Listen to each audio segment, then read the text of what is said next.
Chapter 38:18. Heart! Today, Mei was different from the past. She didn't scold Jingqing too much and didn't let Jingqing comprehend it himself. Instead, she said, "If you don't have a Buddha's heart, even in the Pure Land world, it's hard to attain enlightenment." "This, of course I know," Jingqing said bitterly. He said in a low voice, "I came to the hidden immortal continent and became the abbot of the Cloud Forest Temple. Didn't I preach the Dharma and have a Buddha's heart? Your Buddha's heart is only a Buddha's heart and a Buddha's heart. It's not the Buddha's heart." Mei hit the nail on the head. "Not only you, even I have lost my Buddha's heart." His. Jingqing was shocked and asked hurriedly, Why? What's a Buddha's heart? If I knew what a Buddha's heart was, I would be like senior brother Hang and Manjushri." Mei answered. Then she looked back at the coffin under the golden body and said, "Actually, when I sent kindness to Jiangqiao Temple, the Buddha's heart that I could have was already gone." "Ah? Grandmaster." Jingqing's body trembled and his voice trembled. "Could it be that Grandmaster knew that there would be such a day?" "No! I didn't know." Mei shook her head. "Or I'd buried my head in the monk's robe. I didn't want to know. However, I heard the news that Kindness was killed. I knew that Kindness was the first, but he's definitely not the last. No one knows who the last one will be. No one knows when the last one will be." I understand." Jingqing seemed to have suddenly realized something and said hurriedly, "The Buddha's heart that Grandmaster talked about is a heart that is clear and not tainted by the mortal world. We are Buddhas outside the Pure Land world who aim to promote the Dharma. How can we not be tainted by the mortal world and be clear?" "That's right, Jingqing. You finally got something." Mei smiled. "I'm very gratified. But, Grandmaster, if we didn't promote the Dharma, how could there be so many believers? How could our Buddha's light shine on the hidden immortals?" Jingqing asked. Mei nodded again. "That's right. If we don't subdue demons and protect Buddha, how can we be Buddhist protectors? If it weren't for us sacrificing our hearts to impart the teachings, how could the Buddha's light reach so far? Alas, disciple understands why Grandmaster sighs." Jingqing sighed as well. He looked at the 99 feet tall Buddha statue and said, "This disciple is also envious of Ku Tuchuo's bitter cultivation. Since you know, will you still make a promise to these kind men and women?" Mei asked again.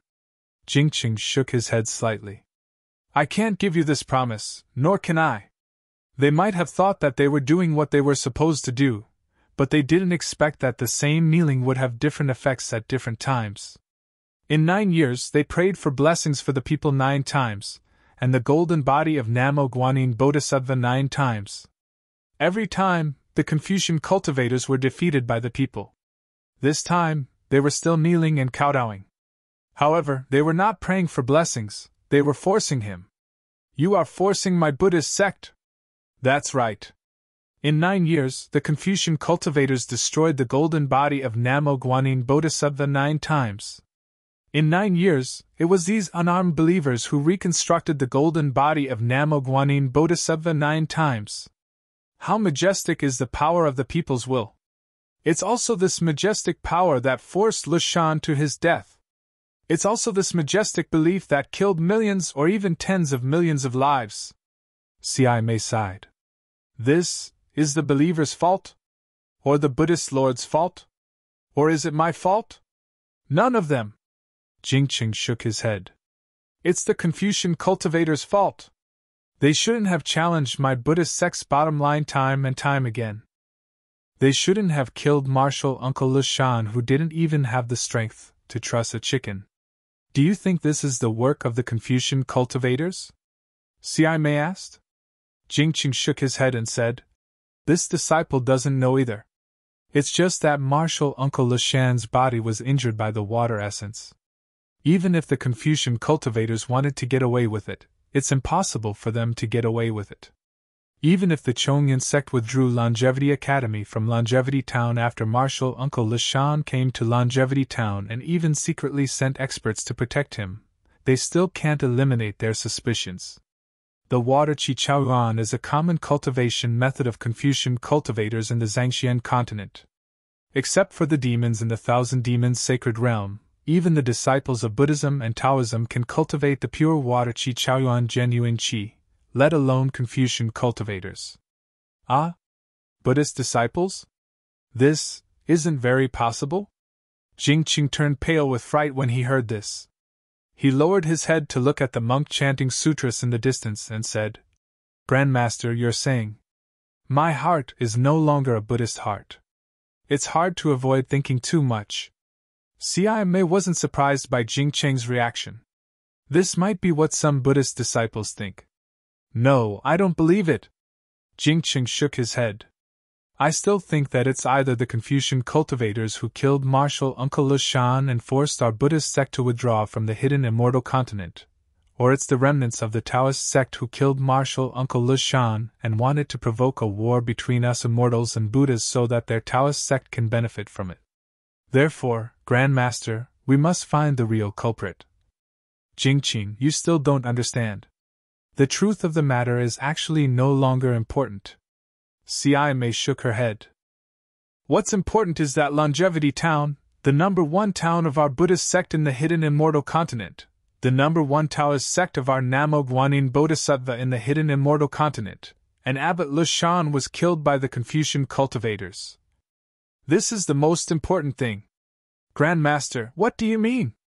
Jingqing's face suddenly turned ashen. He seemed to have thought of something and cried out in surprise. Swoosh! At this moment, a Buddhist light flashed in the distant sky, and a Buddhist document fell in front of Xia Mei. Xia Mei reached out and scanned it with her Buddhist awareness. Her calm face slightly frowned and relaxed. She put the Buddhist document into her monk robe and said faintly, 10 days ago, the Yu province Confucian cultivator Shui Song state was destroyed by the Buddhist sect's Ji state. 253,000 people died. The whole state was destroyed by the Confucian sect's Sun state and the Taoist sect's Yong state. 510,000 people died. 510,000 people? Jingqing was shocked. How could there be so many? The Yu province sect's Spirit Mountains Chufeng sect was destroyed by the Buddhist sect's Dilian state. 30,000 people died. The Yu province Jilian Mountains Lianjiang temple was destroyed by an unknown Confucian cultivator. 603 people died. It's a mess, a mess. Jingqing bit his lips and seemed to be in disbelief. Swoosh! Before Jingqing finished speaking, several Buddhist lights flew from all directions to Xia Mei's hand as if they had agreed beforehand. The Jing province's Chu family destroyed the Wind and Rain temple. The Buddhist sect's Ji state captured the Confucian sect's Ming state and the Mingji state. The death toll is unknown. The Duanmu family sent an emissary with the family head's order to command the Yu province and the Lian province's Confucian state to destroy the nearby Buddhist state. The monks of the Ji province's Xiaolin temple, Linjiang temple, and Great Pine temple died suddenly. The Jing mountain sect, Yufeng sect, and Jilin Academy's defenses were also broken by an unknown force. The death toll is uncountable. The 3 Buddhist states of Gun province, the Xianbai state, the Pure Moon state, and the Lianxin state, the Qin province's Jiyun temple, and the Qing state have sent soldier monks to reinforce our River Tide temple and resist the Confucian cultivators together. Xia Mei took the Buddhist archives, scanned them with her Buddhist awareness, and read them one by one. Every time she read a message, Jingqing's body trembled. In the end, he couldn't help but say, Grandmaster, aren't they causing trouble? Don't they know this is strange? Don't they know the seriousness of this matter? The first town of the Buddhist state. This is also the first golden Buddha statue on the hidden Immortal continent. Xia Mei put away the Buddhist archives and said with a sigh, These Buddhas and Buddhist states, whether they have the intention or not, they can't not come. There must be some truth and some lies in these messages. Jingqing suddenly said in a low voice, Maybe Grandmaster can find the culprit. Xia Mei asked in reply, If you did this, would you still draw legs on a snake? Jingqing was speechless. Swoosh! Suddenly, another Buddhist light flew from afar. However, this Buddhist archive didn't land in front of Cia Mei, but in Jing Qing's hand. Jing Qing didn't dare to be negligent. He hastily grabbed it and scanned it with his Buddhist awareness. His expression immediately changed again, and he hurriedly sent it to Cia Mei's hand while shouting, "Grandmaster, the 10 Confucian states of Yu province have jointly sent 1,000,000 troops to besiege our longevity town. They're preparing to forcibly disperse the believers and topple the golden body of Guanyin Bodhisattva." Cia Mei was also shocked when she saw this. "They really dare to make a move?" "That's right, Grandmaster." "What does the Buddhist Lord plan to do?" Jing Qing asked. Cia Mei smiled bitterly and said, "How can I know what the Buddha's plan is? I'm afraid that even the Immortal Palace of Confucian cultivators doesn't know, right?" Woo! At this moment, a violent explosion suddenly sounded in the distant sky. Then, a fist of several acres in size rolled up thousands of pillars of great qi and smashed toward the golden body of Guanyin Bodhisattva faster than a meteorite falling from the sky. "Amitabha! How dare you!" Cia Mei chanted the name of Buddha, and the Buddhist light flashed around her body. She slapped her forehead and her psyche power rushed out.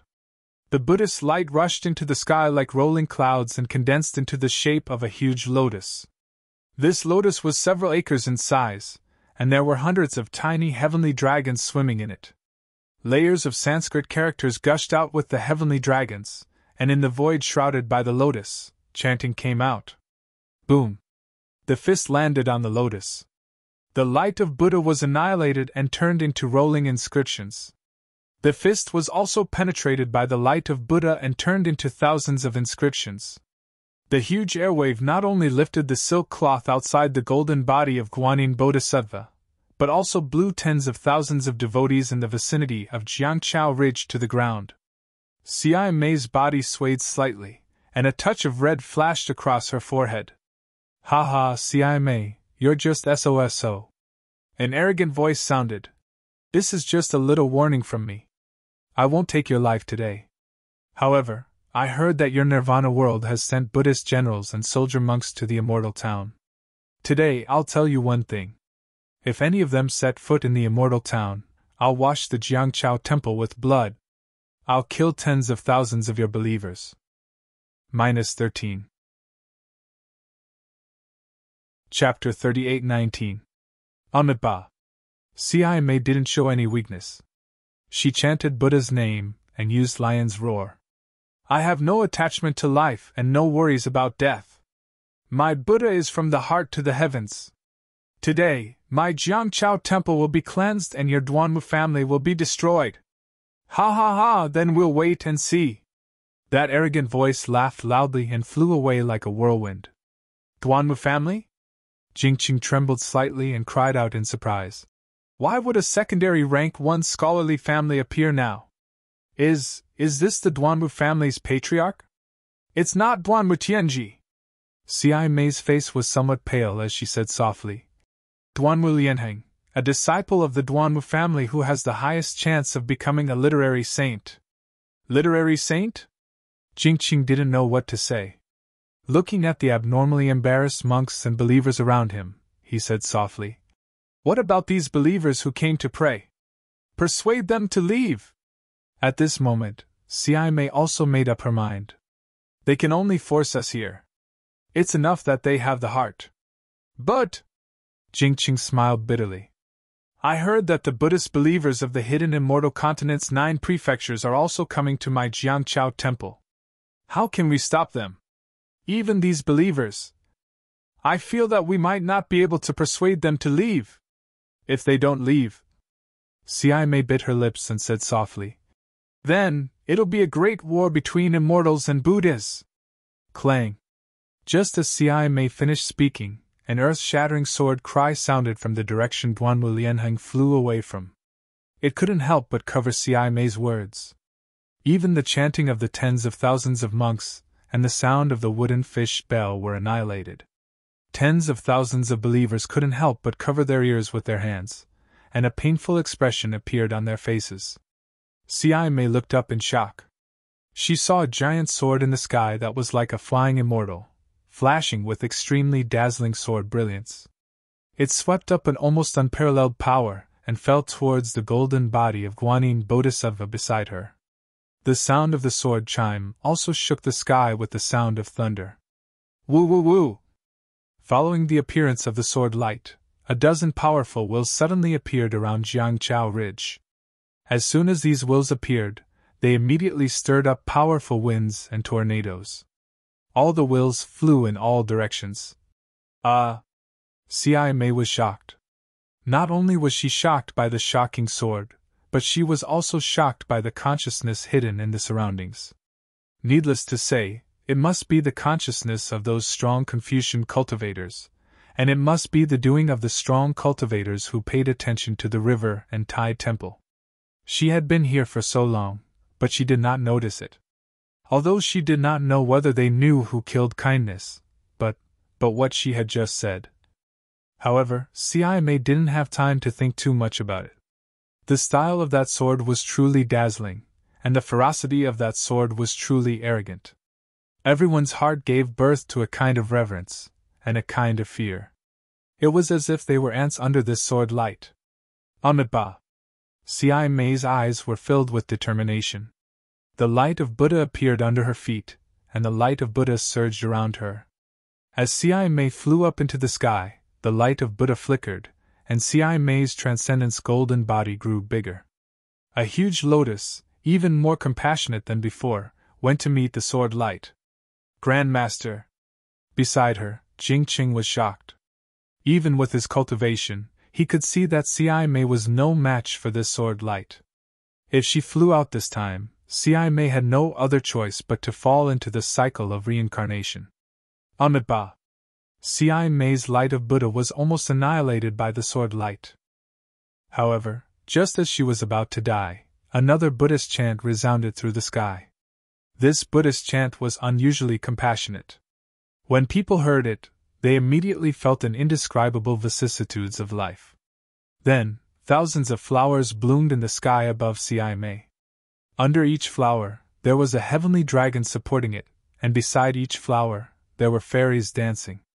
Within each flower, there were countless Buddhist scriptures being chanted. Strands of telekinesis appeared from the void and surrounded the flowers, enveloping the entire longevity town. When Xia Mei saw this, joy appeared on her face.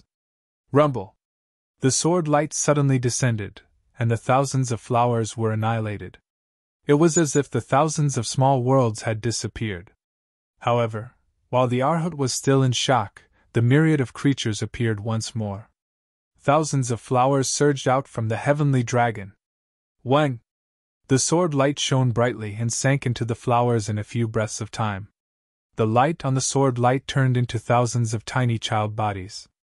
The child bodies spat out sword light and killed the heavenly dragon under the flowers.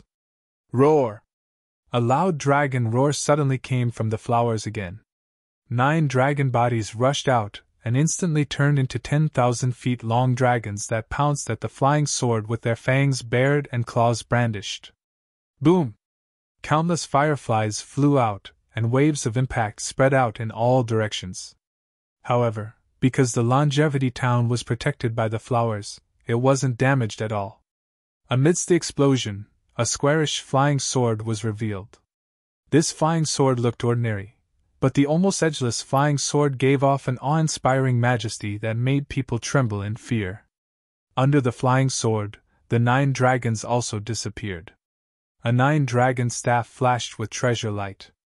The treasure light swayed as if it was filled with mercy. Amitabha! A faint Buddhist chant shook the sky. A bright Buddhist cloud appeared from where the staff came from and slowly flew over. Before the Buddhist cloud got close, a faint voice sneered. The Buddha Kingdom's new Manjushri Bodhisattva actually came to my burial immortal continent. It really is my burial immortal continent's fortune.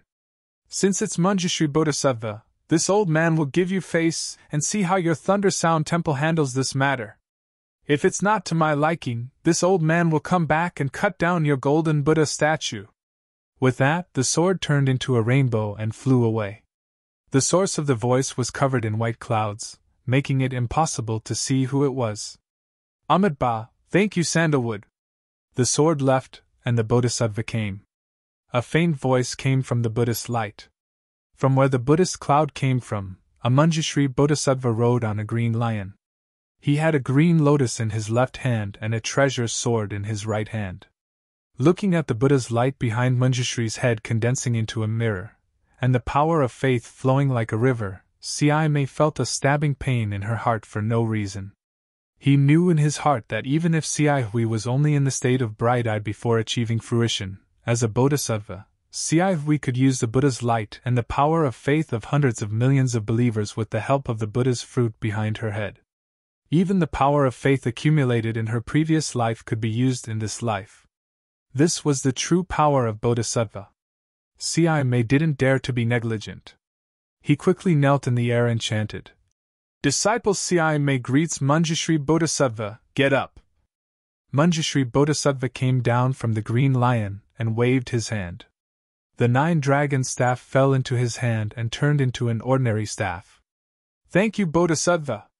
Siame got up and said in a low voice, "Disciple sent a Buddhist letter to Lane Temple before coming to Jiangchao Temple. Disciple didn't expect Bodhisattva to come to Longevity Town so quickly. What Buddhist message did Buddha send?" "Well," Manjushri Bodhisattva was a little embarrassed.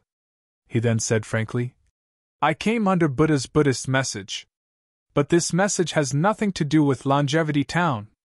I just saw that Jiangchao Temple was in a critical situation. I couldn't bear to see Guanyin Bodhisattva's golden body suffer, so I helped." "Ah?" Siame was stunned. He looked at Manjushri Bodhisattva in disbelief. He really didn't understand why Bodhisattva who wouldn't leave Lane Temple would suddenly come to hidden Immortal Continent. Was there something more important than Longevity Town and Guanyin Bodhisattva's golden body? Was there something more important than the war between immortals and Buddhas? There were still many things that Siame didn't know. In the most southwest of the hidden Immortal Continent, close to the East Sea, a huge storm had just passed through the gloomy sky. The sky seemed to have been trampled by thousands of black horses. Between the layers of clouds, the glaring sunlight streaked through the gaps and shone on the roaring waves on the coast of the East Sea. The waves were like beautiful flowers. In the sea of flowers, a wooden plank that looked like a boat broke through the waves. There were 2 people standing on the log.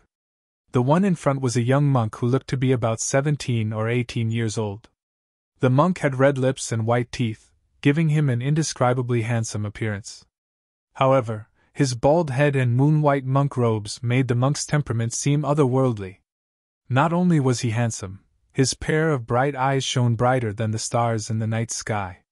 These starry eyes revealed an incomparable benevolence and indescribable vicissitudes. Behind the monk, there was a stooped boatman holding a worn-out oar and rowing weakly. The boatman was wearing a straw hat. Occasionally, he would raise his head and look at the monk's back. But every time, the boatman's eyes would be filled with puzzlement.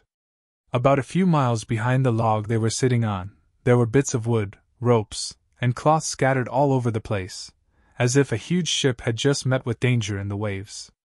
Not long after, the plank reached the shore. The monk jumped down from the plank and stood steadily in the water. He then turned around and said in a low voice, "Amitabha. Boatman, this poor monk will help you down the boat." The boatman threw away the oar and walked over with difficulty. The monk carefully supported the boatman and helped him to the shore. Then he respectfully clasped his hands and bowed. "This little monk thanks Sandalwood. If it wasn't for Sandalwood, this little monk would have been buried in the fish's stomach like the others. You're welcome." The boatman waved his hand. His voice was a bit high-pitched. "But I don't know why this little monk didn't cultivate in the Pure Land world. Why did you come to the hidden Immortal Continent from the Pure Land world? What plans do you have in the future?" "Sandalwood is wrong." The monk smiled. "As long as you have Buddha in your heart, you can cultivate anywhere. Whether it is the Pure Land world or the hidden Immortal Continent. This poor monk wants to go to Longevity Town. Sandalwood's ship has been destroyed. I don't know what plans you have.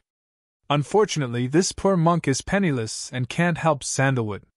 How about..." Sandalwood follow this poor monk to Longevity Town. Maybe this poor monk can ask the temple in Longevity Town to help Sandalwood. -13. Chapter 38:20. Hee, little monk, you don't have to worry about my matters. I have my own place to settle down. Who knows where your Longevity Town is? You, a little monk, can go there to beg for alms, but how can I go there? Do I have to walk there with you? The boatman waves his hand and says, Let's bid farewell here. Ahmedba, Tanwe is right, this poor monk thanks Tanwe. The monk bows, but then he seems to have thought of something and hurriedly says, Oh right, Tanwe, if you go to the Pure Land world again, you can go to the Jinshan temple beside the Chen River. This poor monk is a monk there. You already know this poor monk's Dharma name, it is Chuanzang. This poor monk has a junior named Mingxin, he will give Tanwa some compensation. All right. Little monk! This old man already knows. Go quickly! The boatman stretches and says, This old man is already old, this trip across the sea will be my last. If there are no accidents, this old man will not go to the Pure Land world again. Then, Chuanzang is a bit embarrassed and says in a low voice, Then what can this poor monk do for Tanwei? Otherwise, this poor monk will not be able to live with it. How about this? The boatman thinks for a while and says with a smile, I wonder if you can meet Mahavairakana? This poor monk does not know. Chuanzang answers honestly. The boatman says with a smile, How about this, if you meet Mahavairakana, help me ask how many years I can live. If you can't, then forget it. Western Paradise? Leim Temple? Hearing this, Chuanzang's eyes flash with a trace of splendor, his fair face seems to blush, and he puts his palms together. That's right, this poor monk's goal in this life is Western Paradise. Don't worry, Tanwa, this poor monk will definitely go to Leim Temple in Western Paradise. When this poor monk meets Mahavairakana, this poor monk will definitely help Tanwa ask about this matter. However, what is Tanyua's name? How should this poor monk tell the revered one? Just say that you are a fisherman on the river. The boatman turns his eyes and answers. Mahavairakana has searched all 3 continents, he must know this old man. Chuanzang nodded. I will remember. Old Tanwa, take care. After saying that, Chuanzang put his palms together and bowed. He looked at the direction and walked away step by step. His footsteps were firm, and his figure was vigorous, as if he had been walking for hundreds of years.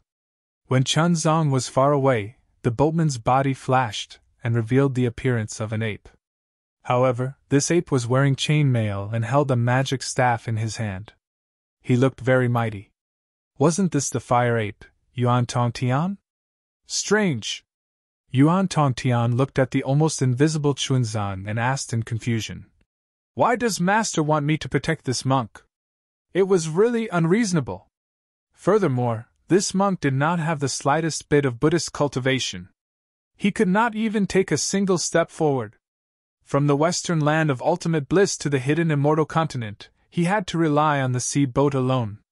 If it wasn't for my protection on the sea boat, this monk would have already been fed to the fishes. Why did he come to the longevity town of the hidden immortal continent instead of cultivating in the Jishan temple? Also, the so-called Western Paradise, Leim Temple, isn't it in the Pure Land world? Even I, who is not a monk, know about it. Why doesn't this little monk know about it? Isn't he going to the Leim Temple in the Pure Land world? Why did he come to the hidden immortal continent? Sigh, forget it. Master has given me a new life.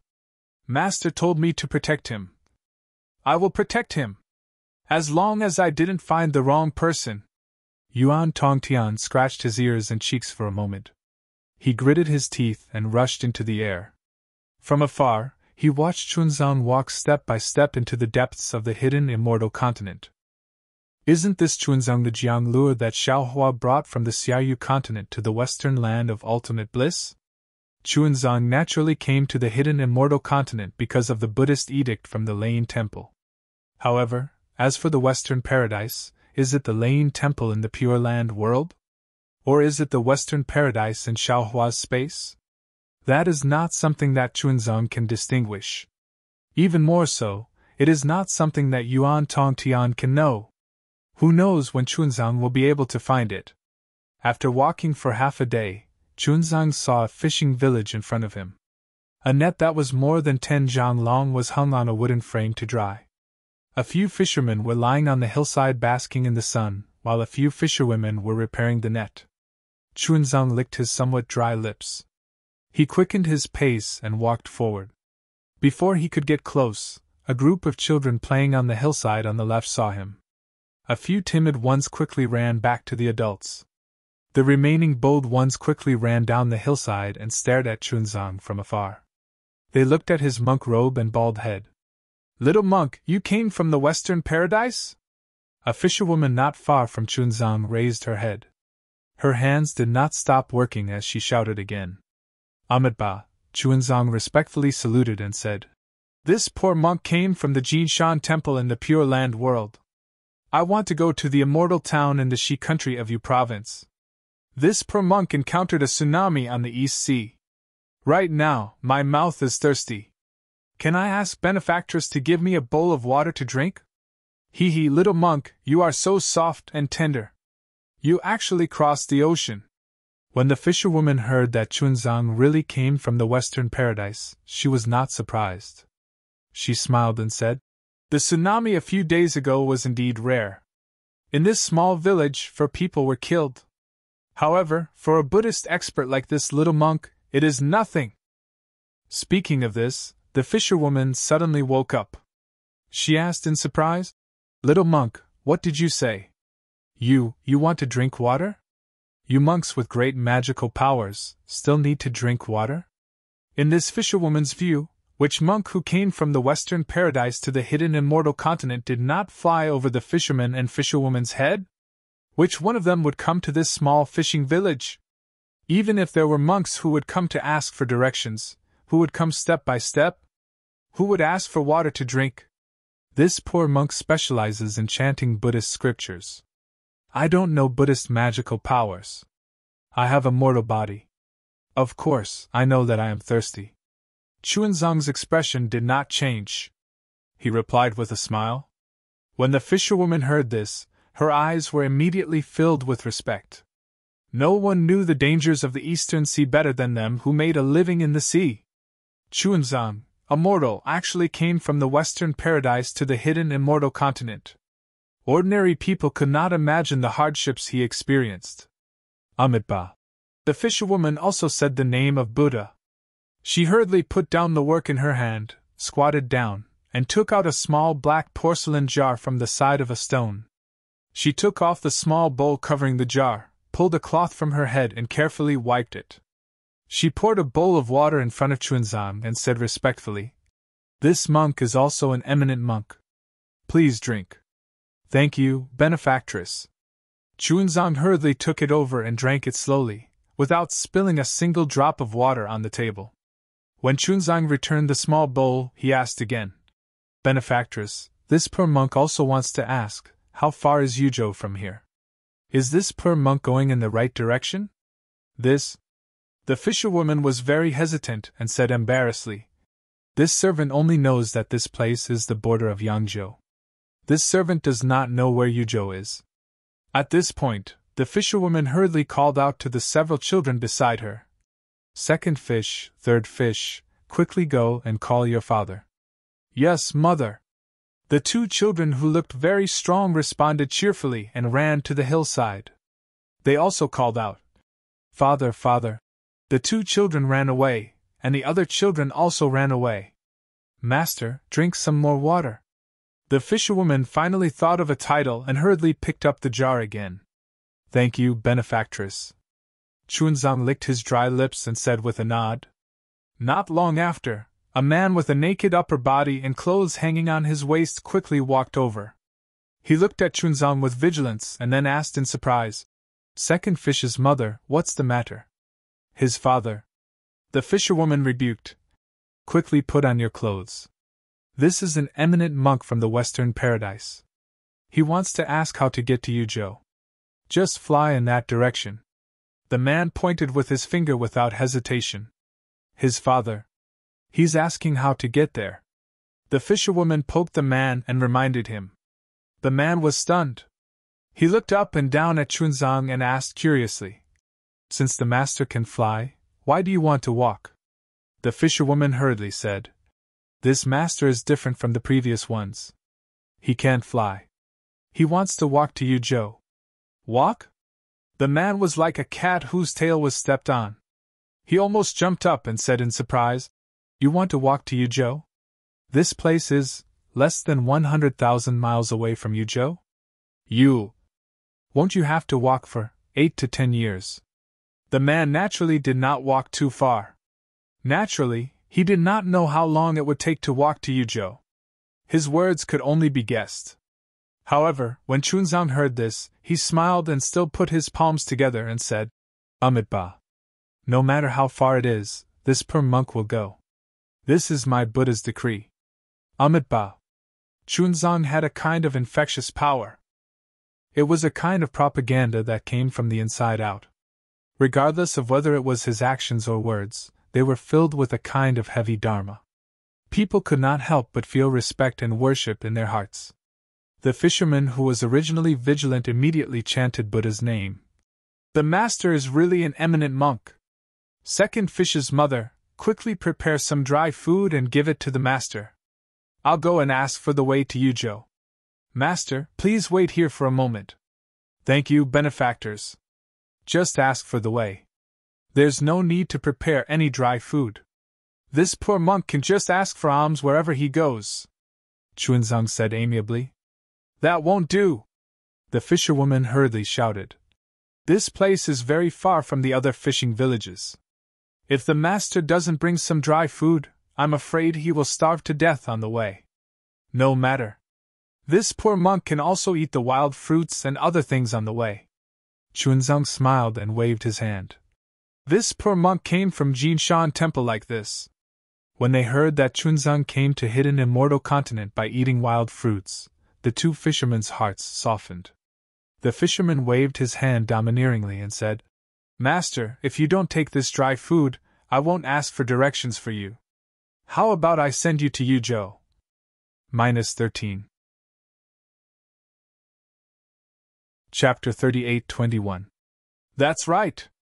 The fisherwoman agreed with her husband's statement and said threateningly, "If you don't bring these dry rations, I will never let you go." "Amitabha, thank you two benefactors." Chunzang smiled slightly, really radiating Buddha light. He put his palms together and thanked them. The two fishermen went away happily. "Alas, this little monk is really strange." In the distance, Yuan Tongtian shook his head helplessly. What Chunzang said was what he saw with his own eyes. This Chunzang really ate wild fruits, drank spring water, and walked step by step from Xinjiang to the South Sea, then from the South Sea to the East Sea to the Tibetan Immortal continent. Of course, since Yuan Tongtian wanted to protect Chunzang, he would not really let him starve to death. At the most critical moment, Yuan Tongtian would also let Chunzang, accidentally, find some wild fruits to fill his stomach, but Yuan Tongtian absolutely did not dare to do it because he knew that although Chunzang did not have the cultivation of Buddhism, as long as he slacked off a little, he would definitely be discovered by him. This strange behavior is really comparable to Master's. Yuan Tongtian retracted his gaze and looked at the distant Elysium. He secretly sighed in his heart, but with this look, Yuan Tongtian's eyes were hazy again. "Master, where is he? Is he okay?" The master that Yuan Tongtian thought of course, would not be in Elysium. Now Xiaohua was sitting in the sky above the soaring Dragon Mountain range. His hands were forming gestures, and he was very careful to activate his spiritual power. As the gestures flashed, a dark red brilliance was born in the mountain range below him, and then it swept a few miles like a flame. However, in this flame, even the flowers and grass did not suffer any damage, and they were still swaying in the wind. After waiting for half a day, Xiaohua's figure flew for dozens of miles and stopped. He waved his hand and took out a few elixirs from the space and put them into his mouth. He smacked his lips and shook his head helplessly. "Damn, this sect protection array is really not easy, and combining a defensive array like the capital star array with two offensive arrays, the Pleiades demon devouring immortal array and the golden crow immortal slaying demon array is really difficult. I originally intended to let Xiongyi and the other two help, but now it seems that I can only let them comprehend a part of the array first. With their current cultivation, it is already good that they can freely control it. This Xiao is destined to be exhausted. Speaking up to here, Xiao Hua looked towards the direction of the country of Xi and muttered to himself, I wonder what's happening over there. However, what does it have to do with this Xiao whether they are in chaos or not? If I release my divine sense, I will be able to see it. But once I release my divine sense, it will immediately be seen by others. Why would they come looking for trouble for no reason? Why don't we just set up camp here and enjoy ourselves? That day, when Xiongyi said that Longevity Town's master Liao Shan was killed by a Confucian cultivator, Xiao Hua immediately thought of the Sword Dao battle on Dawn Rain Continent.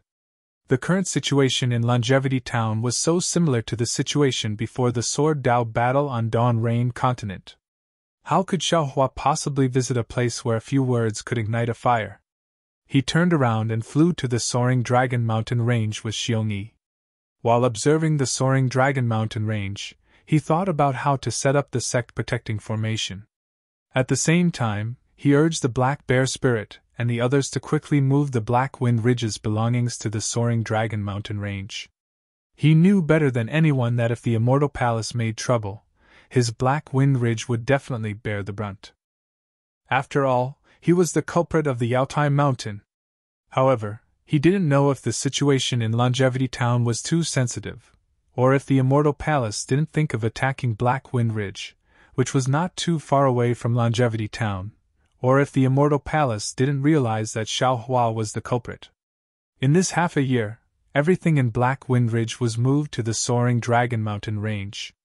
Moreover, Xiao Hua spent a lot of effort to gradually set up the capital star array that he had successfully comprehended, as well as the Pleiades demon devouring immortal array and the golden crow immortal slaying demon array that he had comprehended. However, he didn't see half a shadow of the Immortal Palace's immortal soldiers and immortal generals, nor did he receive any other special information. Under Xiao Hua's soul technique, the Immortal Palace that had been patrolling Black Wind Ridge didn't notice anything strange about Black Wind Ridge. In order to not alert the Immortal Palace, Xiao Hua never bothered to send messages to them. Presumably, this was one of the reasons. Master. While Xiao Hua was resting, Imperial Prince Lan flew over from afar and bowed. You've worked hard. Amen. Xiao Hua nodded. If you don't want this old man to work hard, you all should hurry up and comprehend the array and help me set it up. Master! Imperial Prince Lan smiled bitterly at first, then said with a flattering smile, It's not that this disciple doesn't want to help Master. It's just that Master's array is truly wondrous. Even little junior brother can't comprehend it. It's better for this disciple to assist Master. The little junior brother that Imperial Prince Lan spoke of was naturally Fu Jiwen. Fu Jiwen's array Dao was relatively profound, but if he were to comprehend the array formed by the three innate divine restrictions, it would be beyond his cultivation and knowledge. In fact, not to mention Fu Jiwen, even the Gongshu family's lass could only stand at the side and give pointers. If she were to help Xiao Hua set up the array, she would also be unable to do so. You still need to cultivate more, Xiao Hua said helplessly. This array Dao will be part of my Fortune Gates lineage in the future. Yes, this disciple understands. Hearing this, Imperial Prince Lan's heart was filled with admiration. The longer he followed Xiao Hua, the more he felt that Xiao Hua's cultivation was unfathomable. It could even be said that Xiao Hua was omnipotent. What smithing, what alchemy, what array Dao. Every single one of them was a breath of fresh air to Imperial Prince Lan. They were all out of his reach. This array Dao will be managed by little junior brother in the future. This disciple will depend on his own luck. There is no jealousy in your heart. This breadth of mind is much stronger than before. Xiao Hua nodded. Just based on this breadth of mind, this old man's teaching of you was not in vain. Yes, master. Imperial Prince Lan straightened his face and said, Master said that to become an immortal, this disciple remembers clearly. Only with Master's breadth of mind can this disciple be worthy of being Master's disciple. This flattery, Master is gratified. Xiao Hua suddenly said such a sentence, making His Highness Lan stare blankly for a moment, then with a slightly embarrassed smile, he said, Disciple came today to inform Master that everything in the Black Wind Mountain Range has already been transferred to the Soaring Dragon Mountain Range. He Xiong asked this disciple to inform Master that there are too many origin stone veins underground. Not to mention the ones we have yet to excavate, just the ones we have are enough to mine for several years.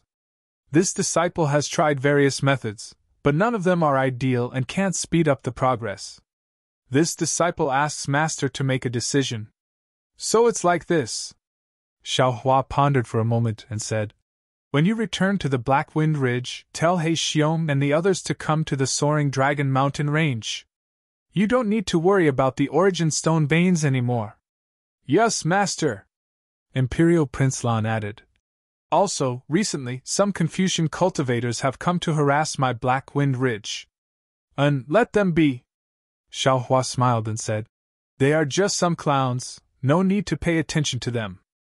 Also, there is news from the Longevity Town. Some Confucian cultivator family wanted to topple the Buddha statue on the Jiangchao Ridge, but the Buddhist sect's Manjushri Bodhisattva appeared and scared them away. Many believers rushed to the Longevity Town, wanting to see the true face of the Bodhisattva. Oh? He came to the hidden immortal continent? Xiao Hua smiled and thought of the little monk Xiaihui. Master, you know this Manjushri Bodhisattva? Imperial Prince Lan was slightly stunned and asked probingly. He is a Bodhisattva from the Lane Temple. I know him, but he might not know me. Xiao Hua smiled and said, I only saw him before he attained enlightenment. Who is this Buddhist sect's Manjushri Bodhisattva? Imperial Prince Lan smiled and said, This is the first time disciple has heard of him. Manjushri Bodhisattva is indeed Manjushri Bodhisattva, Xiao Hua replied. Since attaining enlightenment is separated from the secular world, if I mention the past again, it would be disrespectful to him. All right, disciple won't ask any more. Imperial Prince Lan knew that Xiao Hua was unwilling to answer, so he smiled and said, Also, there are two very important news Xiong Yi senior brother asked disciple to tell Master. And? There are actually two, Xiao Hua said with a smile. Yes, the first is that Jia Sa was destroyed. Imperial Prince Lan's words were shocking. Ah? Xiao Hua was shocked. Destroyed by who? Master did not pay attention to this recently. Such a big thing happened near my Black Wind Ridge? Naturally, it was Bronze Pillar Country, Gu Country, and Jiming Country. Prince Lan explained. Master didn't make things difficult for the Bronze Pillar Kingdom. Although the Bronze Pillar Kingdom's national power had declined, its national strength was still there. The Bronze Pillar Kingdom joined forces with the Gu Kingdom and the Jiming Kingdom to destroy the Jasa Kingdom in one fell swoop under the banner of annihilating the Buddhism sect. Xiao Hua suddenly inhaled sharply, seeming to understand something. He looked at Imperial Prince Lan. What else did your senior brother say about Jia Sa country?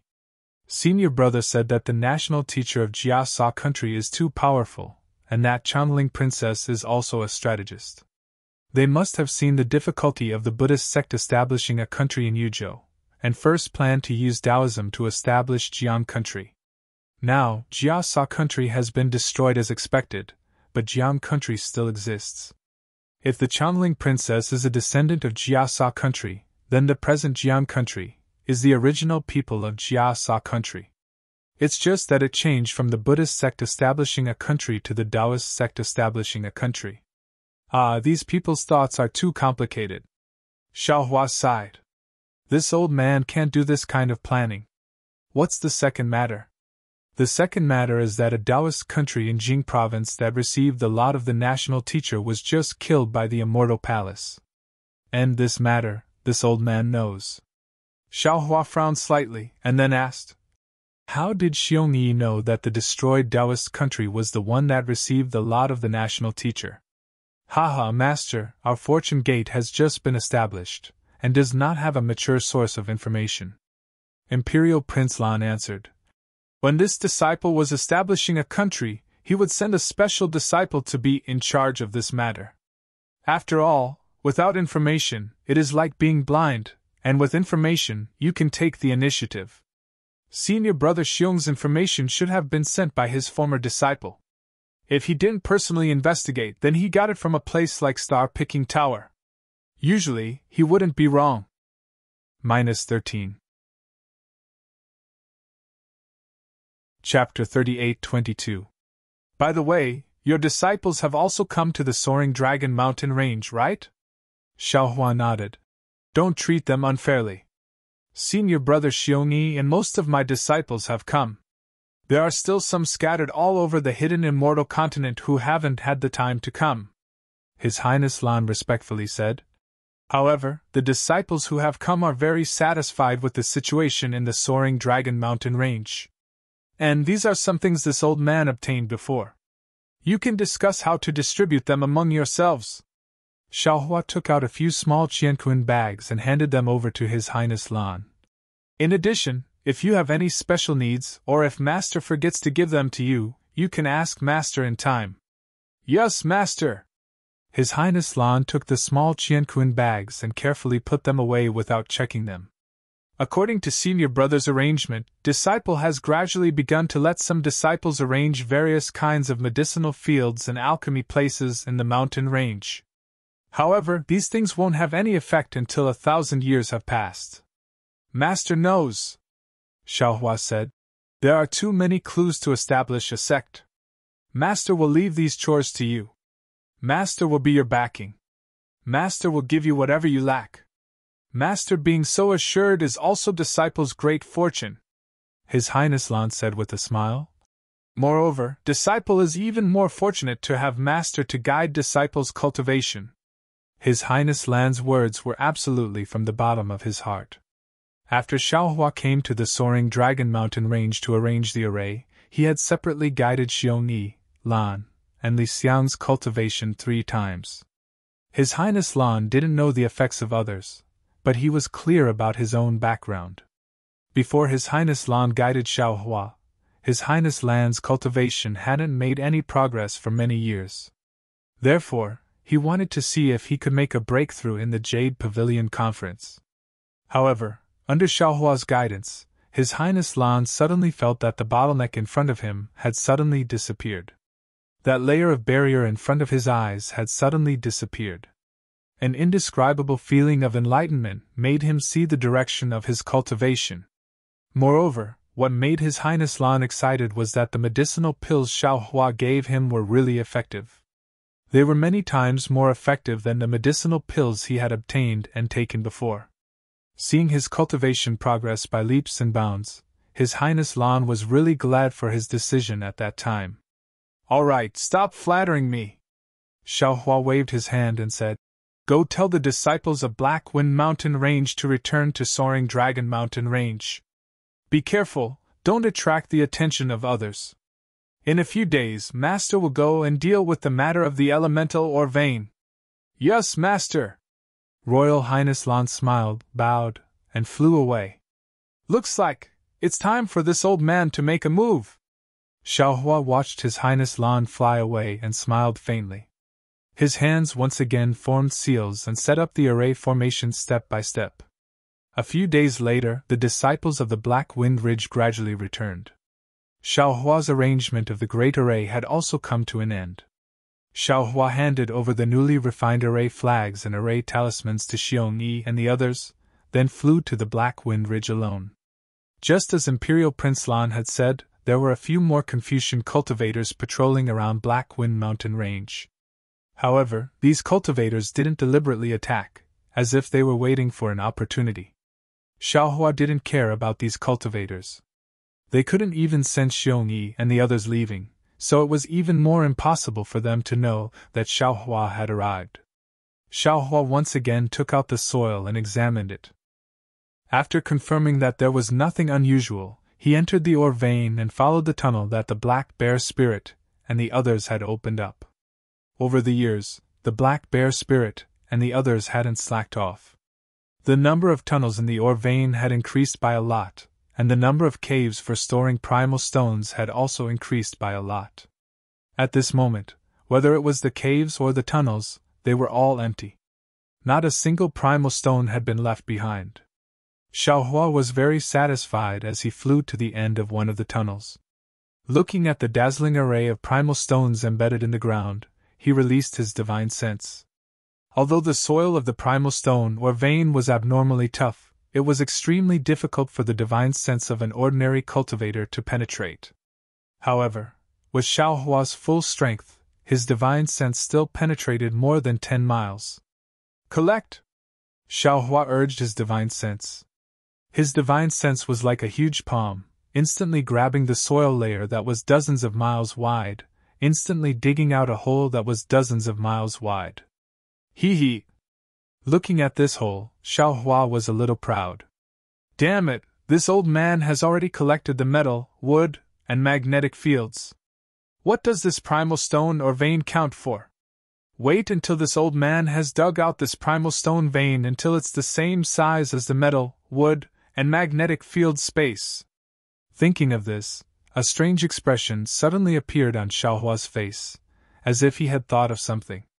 However, without waiting for him to think more, the soil layer above Xiaohua's head began to tremble. Streaks of dust and gravel fell from above the hole, and then the hole collapsed. With a loud rumble, Xiaohua was actually buried alive. Admittedly, the collapse of this hole was very powerful, but if it wanted to injure Xiaohua, it was not very likely. In a short moment, in the broken passage, Xiaohua's body flashed with a brilliant light, and he escaped from the soil layer in a somewhat sorry state. As soon as Xiaohua flew out, he immediately lamented. Damn it, this old man finally understands why those great cultivators don't rashly use their divine abilities. However, at this time, Xiaohua had other ideas. He did not have time to mutter anymore. He hastily formed a seal, and his figure continued to escape into the ground. After passing through the black fog, Xiaohua arrived at the original metal, wood, and magnetic field space. The metal, wood, and magnetic fields had already been taken away by Xiaohua, but the residual metal, wood, and magnetic forces still existed. This 3,650 acres of space was not filled with the black fog, and the black fog that isolated divine sense was still attached to the surroundings of the space. Yes, this space is indeed large, but it's extremely far from the ground. Moreover, there's still magnetic forces in the space, so there's no sign of it collapsing. Xiaohua opened his divine sense, and after looking for a moment, he inwardly pondered. Such a large space, with the protection of the black fog, won't be discovered by others. It's really secretive. Since this Xiao wants to set up a teleportation array in the hidden Immortal continent, it should be set up here. No one would think of it. Also, if the Immortal Palace comes to the Black Wind Ridge to look for this Xiao, that would be even better. Xiaohua thought again. The Black Wind Ridge has been destroyed by the Immortal Palace, and has become a wasteland. Who would pay attention to the Black Wind Ridge? This Xiao's teleportation array will not be known by others. Let's do it this way. Ha! Xiaohua laughed heartily as he flew out of the magnetic field space, and continued to plunder primeval stones. Xiaohua's thoughts were not wrong. He had obtained the Grand Universe Teleportation Token for a long time, and he had already comprehended the teleportation array inside, especially after activating the Divine Restriction. After he personally set up the Capital Star Array, he already had 80% confidence in setting up the teleportation array. Within his space, he had already obtained a lot of materials to set up the teleportation array. In addition to the huge stone teleportation array at the bottom of the Saint River, it was more than enough to set up 2 teleportation arrays. However, Xiaohua did not have the time, nor did he find a suitable place, so he had not set up the teleportation array. Of course, the most important thing was that this teleportation array was only useful when used in pairs. Xiaohua had not thought of where to set up the teleportation array. Even the divine sense mark he left behind on the snowy mountain in the western paradise was just to prepare for setting up the teleportation array. Now, if the teleportation array was really set up under the Black Wind Ridge, then the other end of the teleportation array should be at the snowy mountain in the western paradise. If Xiaohua wanted to set up the teleportation array, he would have to make a trip to the western paradise. Yes, I will first set up the teleportation array here, then this Xiao will make a trip to the western paradise and the Thousand Demons' sacred realm. This way, this Xiao will not have to spend too much time going to the other two places. Xiaohua thought as he used his mind to tidy up the primeval stone mine. This grand universe teleportation token, its origin is indeed mysterious, and the secrets within it are definitely strange. The grand universe teleportation token. It is far from what ordinary cultivators think. It is purely to reduce the pressure of the teleportation array. Not only does it have the array to set up the teleportation array, it can also record the location of the teleportation array that has already been set up, and connect two or more teleportation arrays together. This kind of divine item, how could a devil general of the devil realm refine it? There is also Jiang Luer. After so many years, I wonder if he has already come out of the Nirvana realm. Presumably, not only has he grown up, his Buddhist cultivation is also astonishingly powerful, right? When this Xiao goes to the Western Paradise, I will still have to go to the Golden Mountain Temple to take a look. With the lesson of the collapse of the primeval stone mine, Xiaohua was already very careful when he collected the primeval stones again. Every time he collected the primeval stones, he did not collect as much as the first time, but the speed at which he released his mind and divine sense increased by a lot. Sometimes, when he saw that the shape of the primeval stone mine was different, he even increased the range of the primeval stones. As a result, Xiaohua became more familiar with the process, and the primeval stones in the primeval stone mine became fewer and fewer. Just as Xiaohua was working hard to collect the primeval stones, in the sky above the 9 provinces of the hidden immortal continent, where the heavenly fire, wind, and thunder were rampant, several colorful clouds suddenly flashed. These clouds immediately blocked the surrounding heavenly fire, wind, and thunder. As the clouds surged, a belt of light twisted and entwined out. When the belt of light formed a straight passage in the astral wind high up in the sky, dozens of banners fluttered in the wind. A group of immortal soldiers dressed in bright armor, holding various weapons, or riding on auspicious clouds, flew out from this passage. After the 100,000 immortal soldiers rushed out, another dozen immortal soldiers rode chariots that spewed out flames, clustered around several immortal generals, and flew out. The immortal generals stood on the chariots, and their figures were blocked by the flames of the chariots, so their true faces could not be seen. However, these immortal generals were tall and sturdy, and the flames could not block the threatening evil chi of the immortal generals. The chariots were also hung with war banners. Some of the war banners had Qingyuan written on them, some had Sun Palace written on them, and some had Great General written on them. Although the handwriting on the war banners was different, each war banner surged with multicolored light. Streams of awe-inspiring chi came from the void and rushed into the war banners, and the big characters on them also showed incomparable majesty. -13. Chapter 38-23. 100,000 immortal soldiers flew out of the light belt tunnel, and immediately flew towards the heavenly fire wind lightning. When they left the astral wind, they quickly lined up again. Dozens of immortal soldiers rode on heavenly horses and scattered in all directions. More than 10 captains stood in front of them, welcoming the falling war chariot. Boom boom! The war chariot spat out flames and stopped above the group of immortal soldiers. From within the flames, a dignified voice sounded. "Is this place the U region?" Reporting to the great general.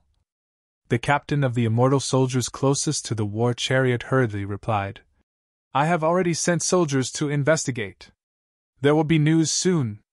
Yes, the hidden immortal continent is rather sensitive during this period of time. Although we are under the orders of the Immortal Palace and have nothing to do with the Buddhist sect, if this were to fall into the mouths of some people, It would be a weakness for them to attack us. The voice was very low and deep as it slowly came out. This Jiang country and Black Wind Ridge are extremely close to the Immortal town. We should end the battle quickly and not delay the opportunity to leak the news. This subordinate understands. The Immortal soldier hurriedly replied. This subordinate will pass down the great general's order. After a short while, the Immortal soldier that had gone to investigate returned with a message. The captain of the Immortal soldiers hurriedly came to report. Reporting to the great general, this is the border between the Yu region and the Su province. It is not in the same direction as the Immortal town. All right, let's go. Just as the great general gave the order from within the flames, a sharp voice suddenly sounded out from another war chariot. Lord True Monarch, after the Jiang country's cultivators obtained the Imperial Advisor's lot, they actually took such a long time to establish a country.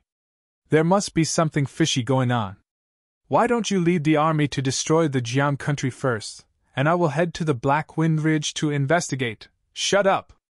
Without waiting for the voice to finish speaking, the great general's dignified voice shouted angrily. How can you, the Hall of Enlightenment, dictate the orders of the army? Even if you want to investigate, you have to listen to this general's orders. My sons, we will split into 2 groups. Kwa Chong, you will bring your men and charge towards the Jiang country, and exterminate this Taoist country. The rest of you, follow this general to the Black Wind Ridge and exterminate the remnants of the Tao sect. Yes.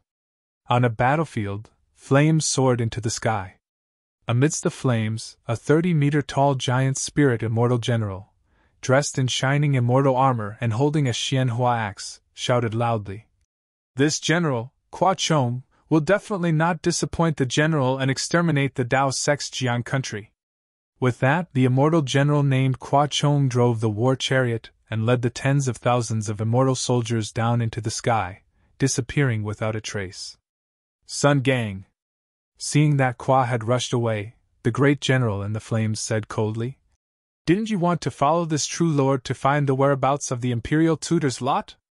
Why didn't you follow Kwa Chong to Jiang country? Boom! The flames on the war chariot from which the sharp sound came just now were extinguished. Sun Gang's small figure appeared on the war chariot.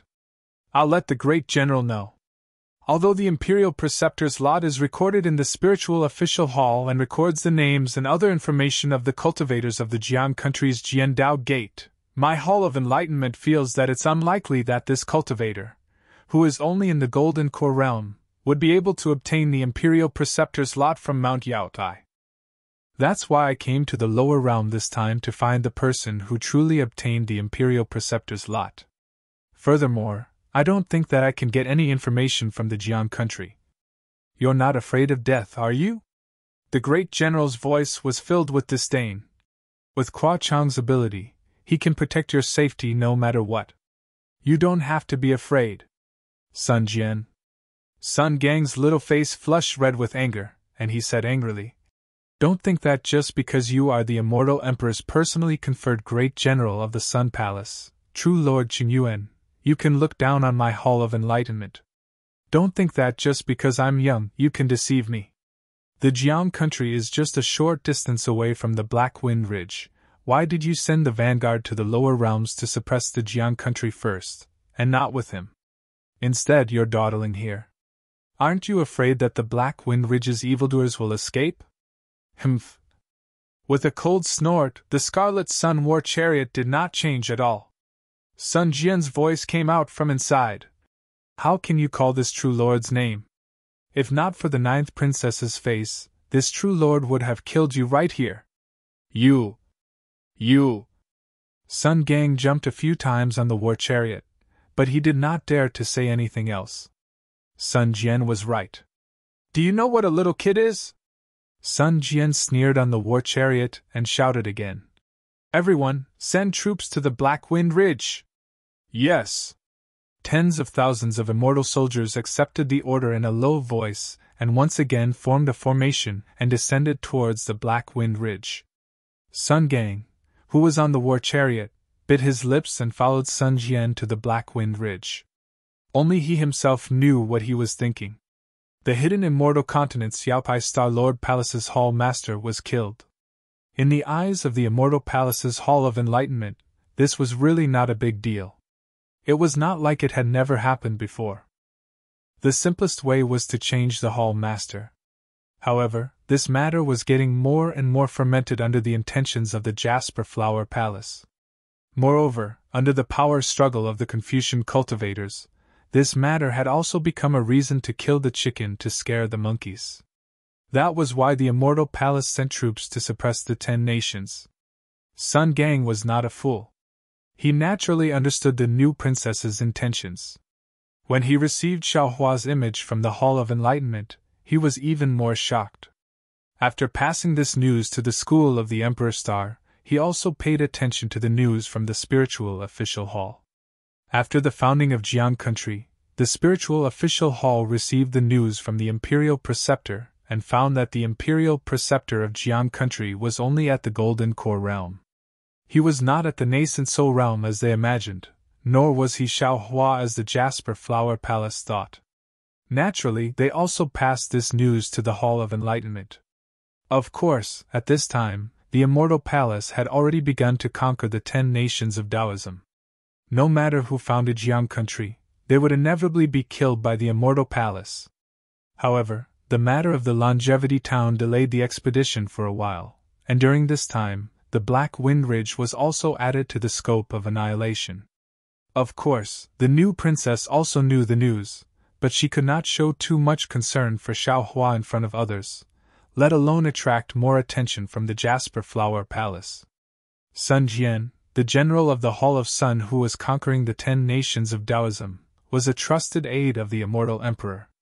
Although he respected her, he would never listen to her. That was why Sun Gang volunteered. Sun Gang wanted to send a message to Xiaohua in advance, but he was immediately noticed by Sun Jian. He also knew that this was a dead end. He could only act according to the situation before the two armies. As for whether he could save Xiaohua, only the heavens would know. At this time, the Black Wind Ridge was no different from before. There were still some Confucian cultivators who were unwilling to give up wandering around. From time to time, they would fly to the Black Wind Ridge's great formation to attack a few times, and then flee far away. Although it was an incomplete capital star formation, it was enough to block the eye clarity technique and divine sense technique of these Confucian cultivators. No one knew that the Black Wind Ridge was already empty. Woo! A gust of wind blew out of nowhere, and then, like a layer of biting cold wind and frost, swept across the Black Wind Ridge. All the Confucian cultivators in the surroundings could not help but shrink their necks. An indescribable feeling of being spied on arose in their hearts. Who is it? Many Confucian cultivators raised their eyebrows and looked up in shock. In the sky above, the originally blazing sun was now accompanied by a gust of wind. Dark clouds poured out from all directions. These dark clouds did not carry any lightning, but the thick black color was enough to whet the hearts of the Confucian cultivators. Rumble! Suddenly, the sound of drums came from the dark clouds like mountains. The sound was like thunder, and the surrounding sky trembled slightly. The true qi in all the Confucian cultivators' bodies suddenly boiled and rushed out uncontrollably. Not good! The Confucian cultivators were shocked.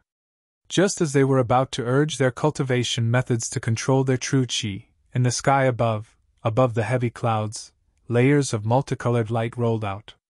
At this time, the multicolored light had already covered 1,000 miles around the Black Wind Ridge. Groups of immortal soldiers holding weapons arrogantly appeared in the clouds. The Immortal Palace's punitive expedition? The Confucian cultivators suddenly woke up, and a few of the younger ones shouted, "The Black Wind Ridge is going to be unlucky!"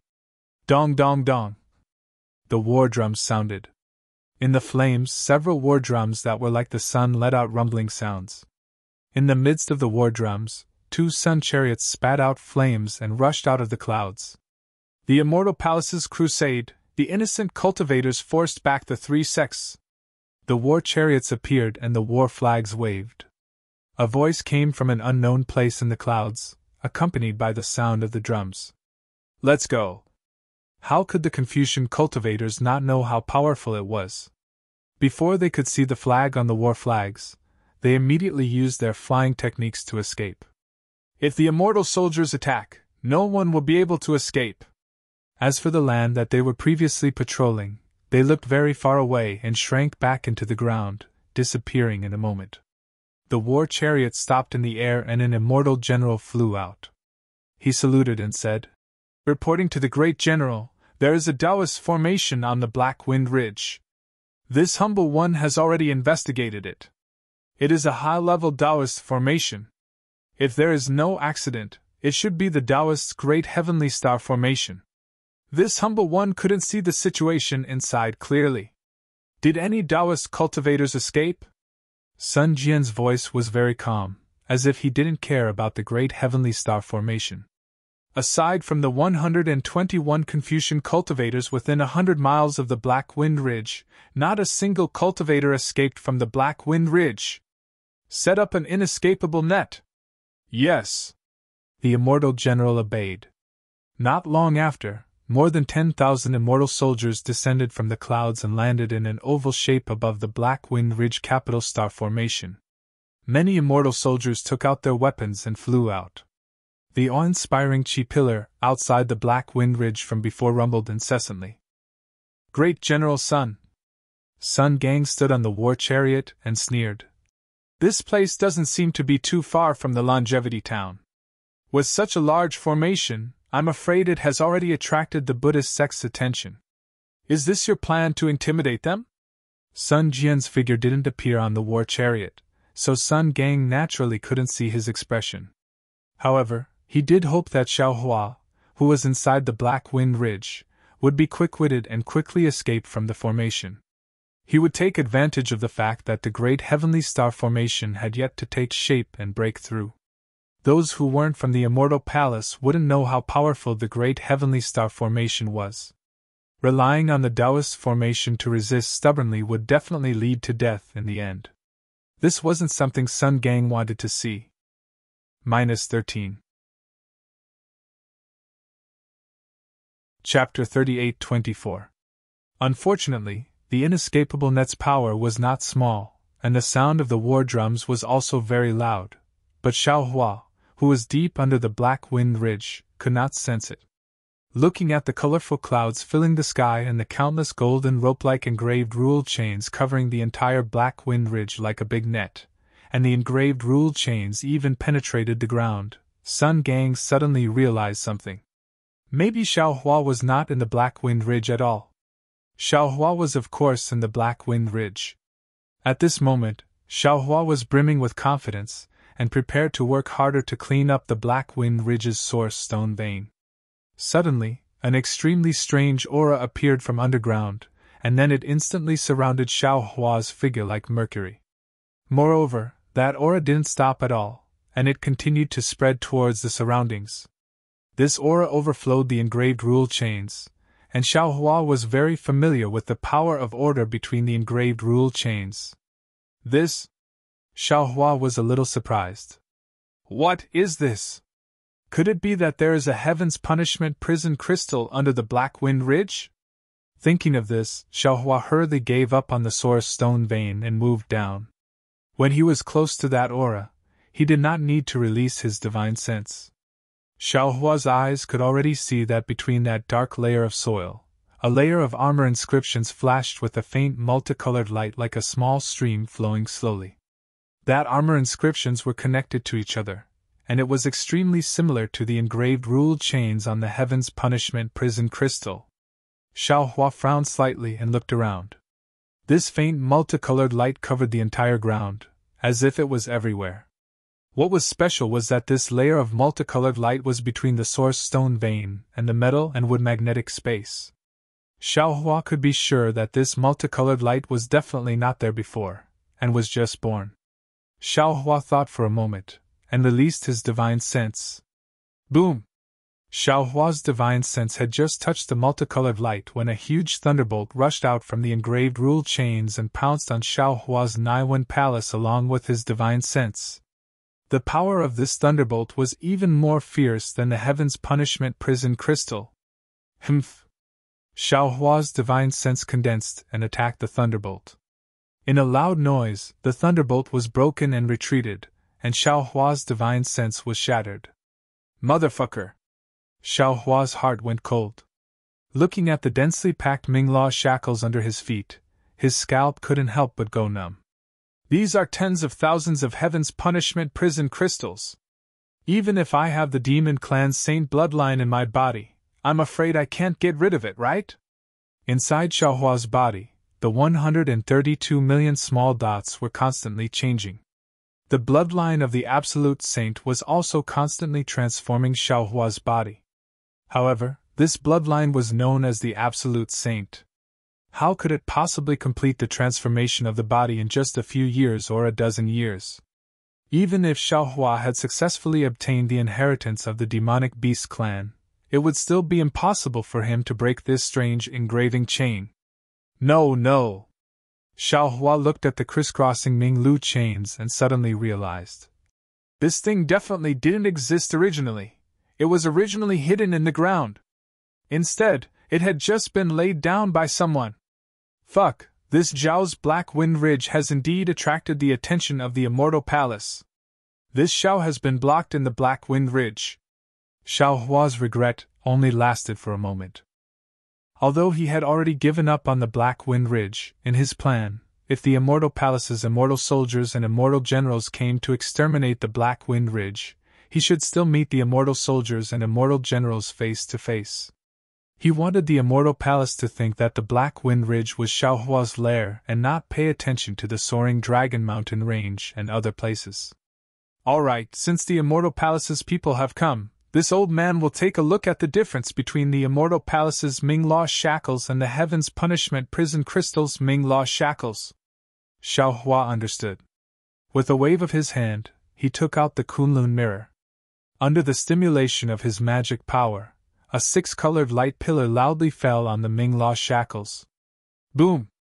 In the light pillar that was several feet in size, the Ming-Law shackles were particularly obvious. The same power of order between them very harmoniously sealed the entire space. When the Kunlun mirror's light pillar fell, the minute the light and the light pillar touched the Ming-Law shackles, runes of the same size as the Ming-Law shackles immediately appeared. These runes frantically respected the Ming-Law shackles. Flickering crystal filaments were born between the Ming-Law shackles and the runes. These crystal filaments flickered and emitted a strong sound. Cracks that looked like spider silk faintly appeared in the light pillar. Gotcha! Just as the fine lines of the space cracks appeared, the Ming-Law shackles within several feet of Xiao Hua flashed at the same time and pounced on Xiao Hua. Xiao Hua sneered. He didn't dodge or evade. He stimulated the yuanying in his body. The Kunlun mirror's brilliance once again flourished. Gotcha!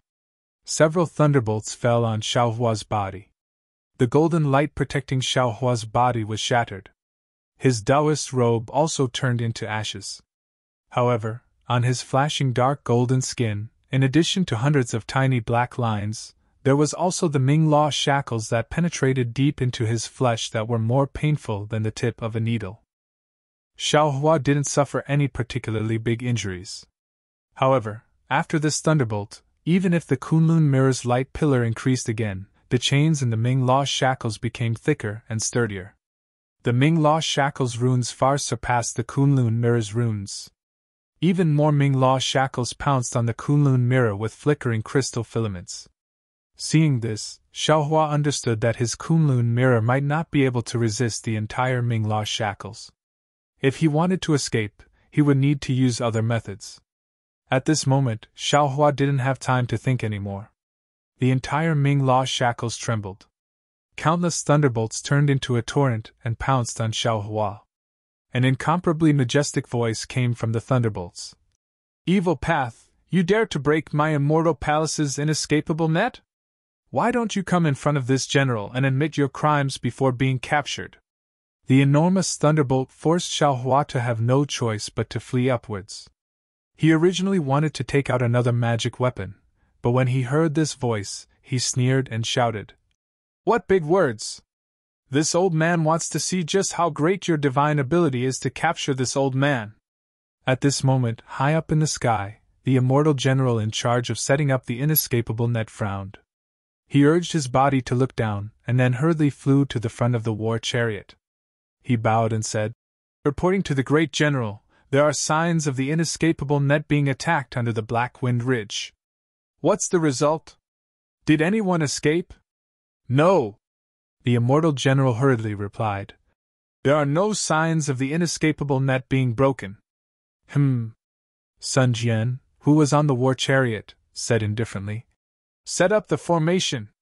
Prepare to use the inescapable net to attack the Dao Sect's great heavenly cycle star formation. When the formation is broken, capture all the Evil Path members of the Black Wind Ridge." "Yes, sir." The immortal general gave the order and waved the flag in his hand. Tens of thousands of immortal soldiers activated their bodies and surrounded the Black Wind Ridge. Seeing that not a single person had come out of the Black Wind Ridge, Sun Gang finally relaxed. No matter where Xiaohua went, as long as he was not in the Black Wind Ridge. Even if Xiaohua was in Jiang country, with Qua Chang's strength, he might not be able to take Xiaohua down. But right at this moment, a gust of wind rose in the distance, and another war chariot swayed with flames as it flew over. Qua Chang's striking 30-meter figure appeared in Sun Gang's line of sight. Looking at Qua Chang and the tens of thousands of immortal soldiers behind him, Sun Gang maliciously guessed that Qua Chang had been defeated by Xiaohua. Why are you back so soon?" Sun Jian was also a little surprised, but seeing that Qua Chang and the rest did not look like they had been defeated, he asked curiously. Qua Chang drove the war chariot closer and bowed. "Reporting to the great general, although the country of Jian was established by the Dao sect, there are very few Dao sect cultivators in the country, and there are very few of them. Under the siege of the city, these Dao sect cultivators were so scared that they pissed their pants. However, there is an unexpected matter that I have to report to the great general. I believe that the great general would not have thought of it." "Oh." Sun Jian was startled and asked, "What is it?" "After the Dao sect cultivators of the Jiang country were killed by my subordinates, many Buddhist sect disciples flew out from the surroundings of the capital. There were even monk soldiers." "What? Buddhist sect? Monk soldier?" Sun Jian, who was inside the flames, was truly surprised. In the current situation, it was not wise to rashly go against the Buddhist sect country. "Yes, it's the monk soldier." Qua Chang nodded. "But what's strange is that the cultivation of these Buddhist sect disciples is relatively low, and none of them can be the master of a country. Thus, this general might as well go all out." You sure are bold," Sun Jian sneered.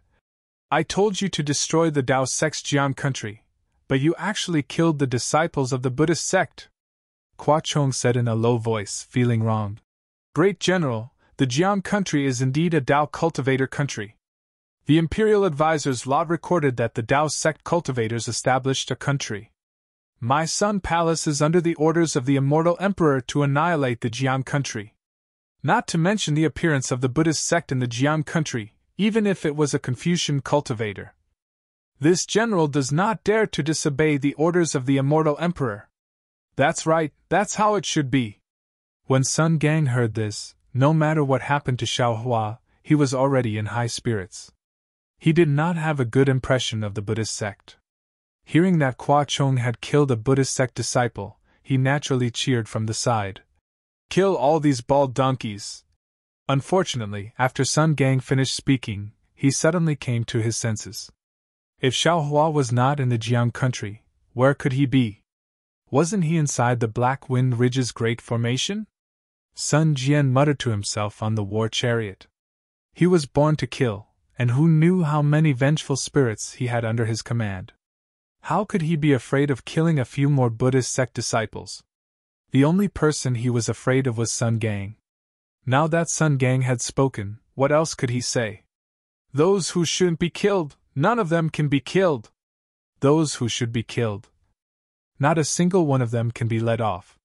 Sun Jian's voice was very indifferent, as if tens of thousands of lives were nothing more than a gust of wind.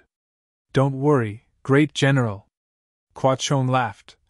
"This general's subordinates will definitely not touch the people of the secular world." They will not let any of the descendants of the royal family go. Humph. Sun Jian snorted, feeling that Qua Chong had said too much. Qua Chong looked at Sun Gang's war chariot, and then said to Sun Jian, Great General, this Black Wind Ridge seems to be rather troublesome. Great General, please wait a moment, and let this general be the vanguard. Go. Sun Jian nodded. Don't be careless. Yes, sir. Qua Chong waved the axe in his hand and laughed.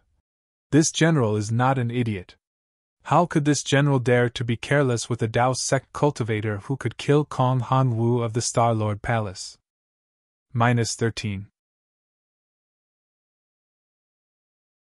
Chapter 38-25. Qua Chong, what did you say? Sun Jian said sternly. Who told you that the cultivators of Black Wind Ridge were the ones who killed Kong Han Wu? This?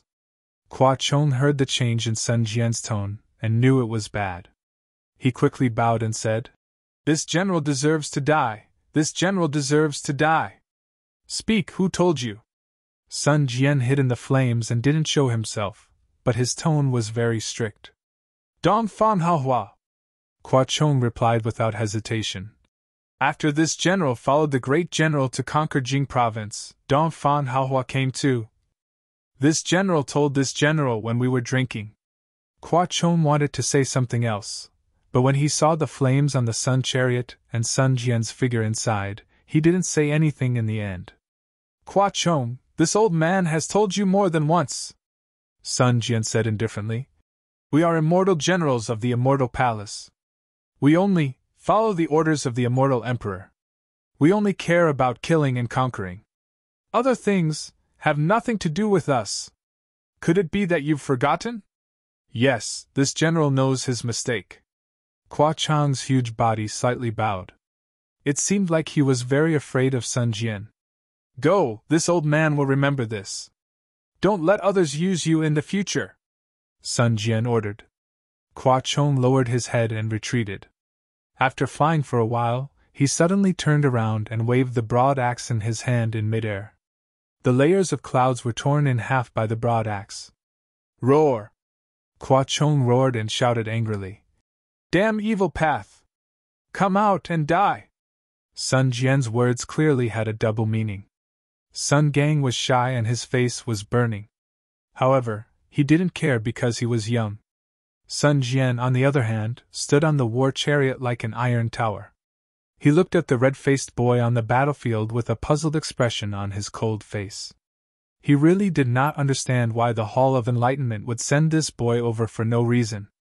However, since Sun Gang was holding the token, he could not be bothered to care too much. In front of 100,000 immortal soldiers, Sun Gang was nothing. Qua Chong cursed a few times in the Black Wind Mountain, but no one came out.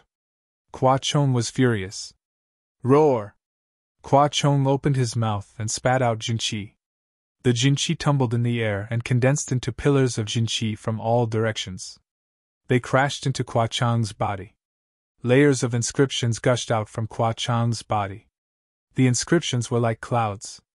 Qua Chong's body was supporting his body.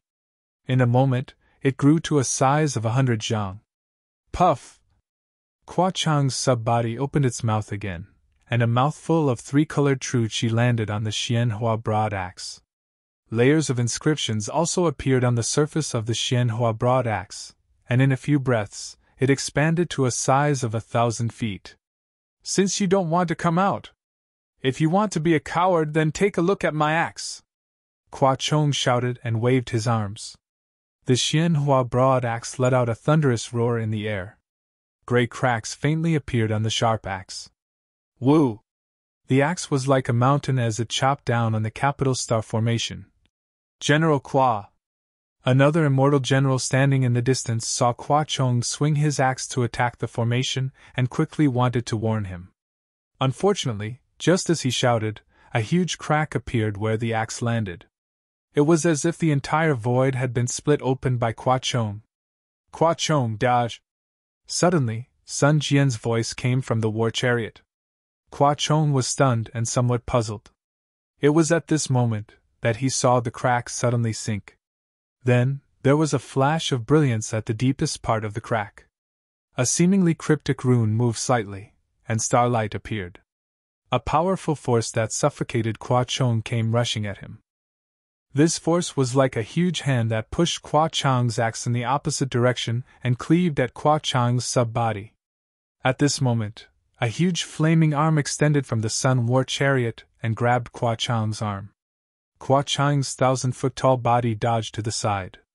Whoosh! The back of the huge axe whistled past the sub-body. It was completely out of Kwa Chong's control. The huge sub-body was even brushed by the huge axe, and a few feet of it was sliced off by the huge axe. Damn it! Kwa Chong could not help but curse. What kind of array is this? General Kwa. The immortal general in the distance hurriedly replied. This is the Taoism's grand heavenly cycle star formation. See? Kwa Chong could not help but exclaim when he heard that. Grand heavenly cycle star formation? Isn't this the Taoism's long-lost ancient great array? How did it appear in Black Wind Ridge? Kwa Chong was so surprised that he stuttered. Damn it! Before the immortal general could reply, a rather arrogant voice came from the great array. Which shameless thing actually dares to smash my door? Do you not want to live any more? While speaking, a figure slightly distorted and flew out from the capital star formation. Wasn't that Xiao Hua? See, it really is. Seeing Xiao Hua fly out like in the image, Sun Gang cried out in his heart. His eyes turned rapidly, wanting to warn Xiao Hua of something. However, looking at the inescapable trap that had already been set up, and thinking about his cultivation that could almost ignore it, he could only sneak a glance at the distant Sun War Chariot, not daring to act rashly. Are you that Xiao Hua of the evil path? Kwa Chong saw Xiao Hua fly out and pointed with his wood-like finger. Xiao Hua ignored Kwa Chong. He first looked at the flashing inescapable trap in the sky, then looked at the distant flaming battlefield. His gaze swept across the 100,000 immortal soldiers surrounding them before finally landing on Kwa Chong. He said coldly, Are you immortal soldiers and immortal generals of the Immortal Palace? What immortal law did this Xiao violate to actually use immortal soldiers to destroy my Black Wind Ridge? Xiao Hua, you killed. Kwa Chong immediately came to his senses and hurriedly corrected himself. I am Kwa Chong, a vanguard official under perfected Lord Qingyuan of the Sun Palace. My Sun Palace was ordered by the Immortal Emperor to send troops to suppress Black Wind Ridge. As for what immortal law you violated, we don't know. If you know what's good for you, follow us back to the Immortal Palace to apologize. There will definitely be an immortal official who will tell you the cause and effect. If you don't know what's good for you, don't blame me for being merciless and taking your life. All brawn and no brains. Simple-minded. Xiao Hua curled his lips and said disdainfully, You don't need to play this kind of trick to coax children in front of this Xiao. Your Immortal Palace has always treated my Dao sect cultivators as fish. You can conquer whoever you want. Now that you've attacked my Black Wind Ridge without any reason, you actually want this Xiao to bind my arms and apologize? Does the Immortal Palace still want face? Xiao Hua, you know what you've done! Kwa Chong sneered. There's no need to quibble here. I don't want to listen anymore. If you don't want to follow me back to the Immortal Palace, I'll make my move. If you want to fight, then let's fight. Do you think this Xiao is afraid of you? Xiao Hua sneered and raised his hand to take out the wishful staff. Ha ha ha, this kind of child's toy actually dares to embarrass itself in front of me. You really don't know the immensity of heaven and earth. Kwa Chong couldn't help but laugh. His figure swayed slightly in midair. Xiao Hua was now smaller than a child in front of Kwa Chong, who was like a giant spirit immortal. Woo! As soon as Kwa Chong's mocking voice fell, a gust of wind whistled. The heaven and earth essence chi within a few miles began to surge and rushed into Xiao Hua's body. Xiao Hua's body flashed with a dark golden brilliance and began to expand wildly. Stop! The immortal general controlling the inescapable net in the distance was shocked and hurriedly ordered. Sure enough, the inscriptions in the sky quickly overflowed, isolating the Black Wind Ridge from the outside world. Without sufficient heaven and earth essence qi, Xiaohua's transcendence golden body gradually slowed down. Haha, can such a shameless method stop Grandpa Xiao? Xiaohua laughed a few times and no longer absorbed the heaven and earth essence qi. The 13200 small dots on his body began to rotate. Each dot was like an ancient evil spirit. The power of tens of thousands of stars in the sky rushed down, ignoring the inescapable net, and rushing into Xiaohua's body. Roar! Xiaohua roared, and his transcendence golden body turned into the size of 100 feet in the blink of an eye.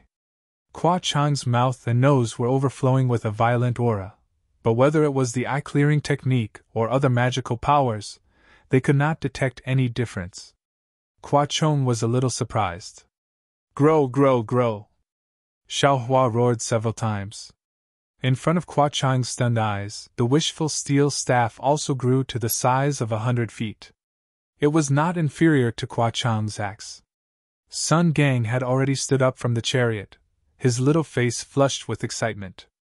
If it weren't for Sun Jian, he would have already clapped his hands. This Xiaohua was really awesome. Eat this Zhao's staff! Xiaohua held the wishful steel staff in his hand, and the huge staff shadow crossed the sky and smashed towards Qua Chong. Seeing that the wishful steel staff had not yet fallen, the huge whistling sound of the wind and the suffocating strength had already hit. Qua Chang's heart was excited for no reason.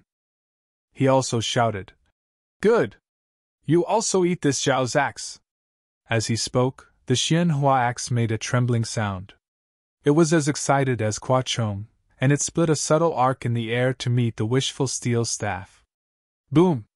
A loud sound was mixed with violent shockwaves. This was the first time the two of them clashed, but they had already set off a powerful aura. Not to mention the surrounding immortal soldiers and immortal generals, even the capital star formation above the Black Wind Ridge was rippling slightly. Qua Chang's figure quickly retreated 100 feet. The handle of the Xianhua axe was still trembling violently. Obviously, in this fight, Qua Chong did not have any advantage at all. However, Qua Chong wasn't depressed.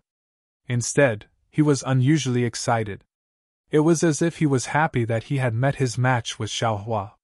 He was so excited that he actually forgot about Sun Jian's warning and shouted, "Haha! You are really powerful! Sure enough, you are the cultivator who killed Kong Han Wu." Xiaohua's figure also retreated. His astonished eyes were also slightly narrowed. Qua Chang's strength was really great, only inferior to the dwarf he saw above the Liao River in the Longevity Town. However, thinking about it, Qua Chang's surname was Qua. He was afraid that the Qua bloodline of the Sunset Island would be normal for him to have such strength. -13. Chapter 38-26. Qua Chang's words immediately reminded Xiaohua. He looked around and knew that if he didn't use his methods today, he wouldn't have a good ending. He unconsciously smiled coldly and said, "I don't know what you're talking about. If you want to fight, then fight. Don't use some innocent crime to find excuses for yourself." Qua Chong naturally also woke up. He mumbled and didn't dare to say more. He urged his body to once again fight with Xiaohua. One was the Immortal Palace's giant spirit immortal, and the other was the demon race's Dharma idol. One was a refined imperial equipment, and the other was a demon weapon refined with blood. One was a Confucian military school's secret axe technique, and the other was a Taoist body cultivator's heavenly staff technique. The two of them did not use any other magical powers and just fought each other with brute force in midair. Soon, half an hour had passed. The two of them were indeed evenly matched, and there was no clear winner. The other immortal soldiers and immortal generals were fascinated by the fight, but the more the two of them fought, the more frightened they became. As the Sun Palace's vanguard, Qua Chong didn't know how many Taoist countries he had conquered and how many Taoist cultivators he had killed. However, he had never seen a cultivator who could fight with him like this. This Xiaohua in front of him didn't use any magic weapons, nor did he use any spells. He also didn't use any magic power. Just by relying on his physical strength and weapon, he was able to fight him to a standstill. What if Xiaohua used a Taoist magical power? Wouldn't he be defeated? While thinking, Qua Chong waved his Xianhua axe and shouted, Xiaohua, I'm going to use a secret technique. Be careful! While Qua Chong was thinking, how could Xiaohua's heart not be in turmoil? He had always wanted to hide his cultivation. Even when he faced Duanmu Liangxing in the Misty Mountain Maze formation, he was still enduring. He let Duanmu Liangxing have the misconception that he was only at the upper 4th level of essence energy, or at most at the lower 5th level of essence energy. But now, fighting with Qua Chong like this, how could he not know that Qua Chong's strength had already reached the edge of the middle 5th level? If he defeated Qua Chong, the Immortal Palace would definitely know that he had already reached the middle stage of the 5th grade of elemental energy. However, this Qua Chong was only the vanguard. Naturally, there were other immortal generals after the vanguard. In the distant sky, Xiaohua's divine sense could not penetrate the chariot that was spewing flames. Presumably, it was the commander-in-chief of this expedition against the Black Wind Ridge, perfected Lord Qingyuan of the Sun Palace. What cultivation level was this perfected Lord Qingyuan? Xiaohua didn't dare to imagine how the Immortal Palace would react if he defeated Qua Chong and then defeated the commander. However, if he were to escape. Xiaohua's gaze swept across the inescapable net, and a bitter taste appeared in his mouth. Forget it! Hearing Qua Chong's reminder, a cold glint flashed across Xiaohua's eyes. Since we've come this far, it's hard to conceal our cultivation, so there's no need to regret it. The Soaring Dragon Mountain Range's grand formation has already been set up, and the Immortal Palace won't be able to discover our Fortune Gate's foundation in a short time. I don't believe that the Immortal Palace can cover the sky with one hand when the hidden Immortal Continent, the Thousand Demons' Sacred Realm, and the Pure Land are so big. All right. Xiaohua laughed wildly as well. Since it's like that, then I won't hold back any longer. I'll let you see what it means by there's always someone stronger. It can't be, right? Qua Chong was a little dumbfounded. He muttered in his heart, but his hands didn't slack off. With a roar, he waved the Xianhua giant axe with both hands and slashed towards Xiaohua. However, at the same time that the broad axe chopped down, a 3-colored light emerged from the subbody that was 100 zhang in size. As the light surged, another 3 subbodies of different colors appeared out of thin air and surrounded Xiaohua in an instant. Every subbody looked exactly the same as the subbody in front of Xiaohua. Even the broad axe that chopped down at the same time similarly flickered with a cold light, blocking the direction that Xiaohua dodged in. It's a little strange. Xiaohua scanned with his divine sense and didn't perceive the difference between these 4 subbodies. Your 4 giant axes are also very sharp. Xiaohua muttered in his heart. He didn't open his delusion breaker Dharma eye to see the truth. Instead, his figure suddenly rushed forward. His arms gathered all the strength in his body, and waved the wishful staff to smash the giant axe in front of him. At the same time, he released his divine sense and condensed it into a hammer, directly facing the giant axe on the left side. Boom!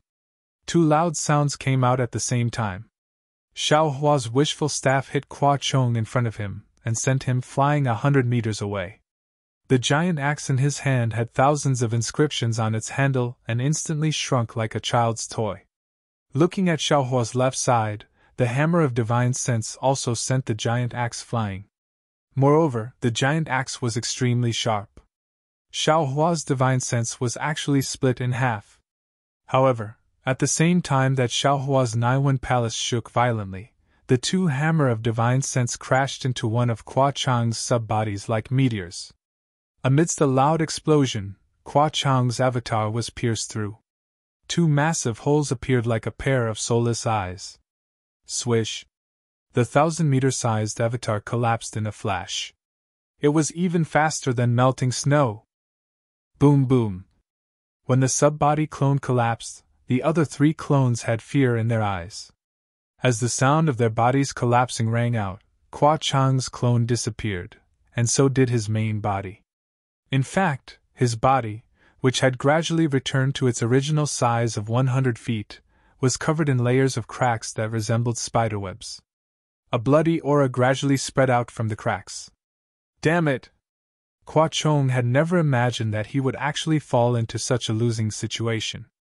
It seemed that before he used his divine ability, he was still evenly matched with Xiao Hua. How could there be such a huge difference with just one strike? However, he didn't have the time to think any further. His intuition from the bloody battle told him that he was absolutely not a match for this Taoist sect cultivator, and he could only flee now if he didn't want to die. Kwa Chong hurriedly moved his body, ignoring his injuries as he tried to escape. You want to leave? Xiao Hua's huge transcendence golden body sneered, and his big hand grabbed down from the air. In an instant, Kwa Chong was imprisoned by the big hand for hundreds of feet. Kill! Kwa Chong resisted stubbornly, waving his Xianhua axe. Unfortunately, his axe was also broken by Xiao Hua, and it didn't show any special light. Break! The Immortal General at the side naturally waved the formation flag in his hand. Above the inescapable net, a thunderous chain of Ming Lu issued a crackling sound, wrapping around Xiao Hua's large hand. Ah, troublesome! Xiao Hua had seen the power of the heavenly punishment prison crystal and knew that he couldn't compete with this chain of law. With a slight sigh, he hurriedly pulled back his big hand as if to avoid it. Seeing this, Kwa Chong's heart relaxed slightly. Under the stimulation of his genuine qi, his body flew toward his chariot. However, the moment he relaxed, Xiao Hua's huge body suddenly flashed with lightning, and a string of phantoms was born in the lightning. In a few breaths, Xiao Hua was like a huge mountain flying above Kwa Chong's head. In the past, it was always Kwa Chong who used this kind of deterrence to scare his enemies. He never thought that there would be a day when he would be bullied. Ah! Kwa Chong couldn't help but scream. As soon as he screamed, Xiao Hua's big hand grabbed him again like catching a chicken. How dare you! The Immortal General who set up the formation obviously couldn't save him in time. Sun Jian on the Sun Chariot certainly couldn't ignore it, but after hearing his soft reprimand, the flame on the Sun Chariot turned into a flying arrow, flashing over thousands of feet and shooting straight toward Xiao Hua's big hand. Although Xiao Hua was very confident in his transcendence golden body, he still didn't dare to rashly collide with the fire arrow. He raised his big hand again and dodged the flame arrow in a flash. Phew! Kwa Chong breathed a sigh of relief again. His body flew a few hundred feet in an instant. Seeing that he was close to the Sun Chariot, suddenly, another kind of suffocating aura appeared, as if an invisible big hand had appeared out of thin air and tightly grabbed Kwa Chong. How dare you! The flame arrow that had just flown by suddenly exploded, as if Sun Jian was angry, turned into thousands of fire points, and rushed toward Xiao Hua. Hee hee! Xiao Hua sneered. His big hand didn't hesitate and grabbed upward. The innumerable flames immediately froze under Xiao Hua's universe in the sleeve technique. However, just as Xiao Hua was about to extinguish the flames, rumble! The innumerable flames exploded with a loud rumble, causing Xiao Hua's large hand to be abruptly lifted up. However, although the flames were powerful, the dark golden light on Xiao Hua's large hand flickered slightly, and it was not damaged at all. When Xiao Hua raised his big hand, his face suddenly changed slightly, and he roared like Sun Jian. Then, with his other hand, he suddenly waved the wishful steel staff and very strangely smashed it into a place in the air. Clang! With a crisp sound, a flame was born under the wishful steel staff.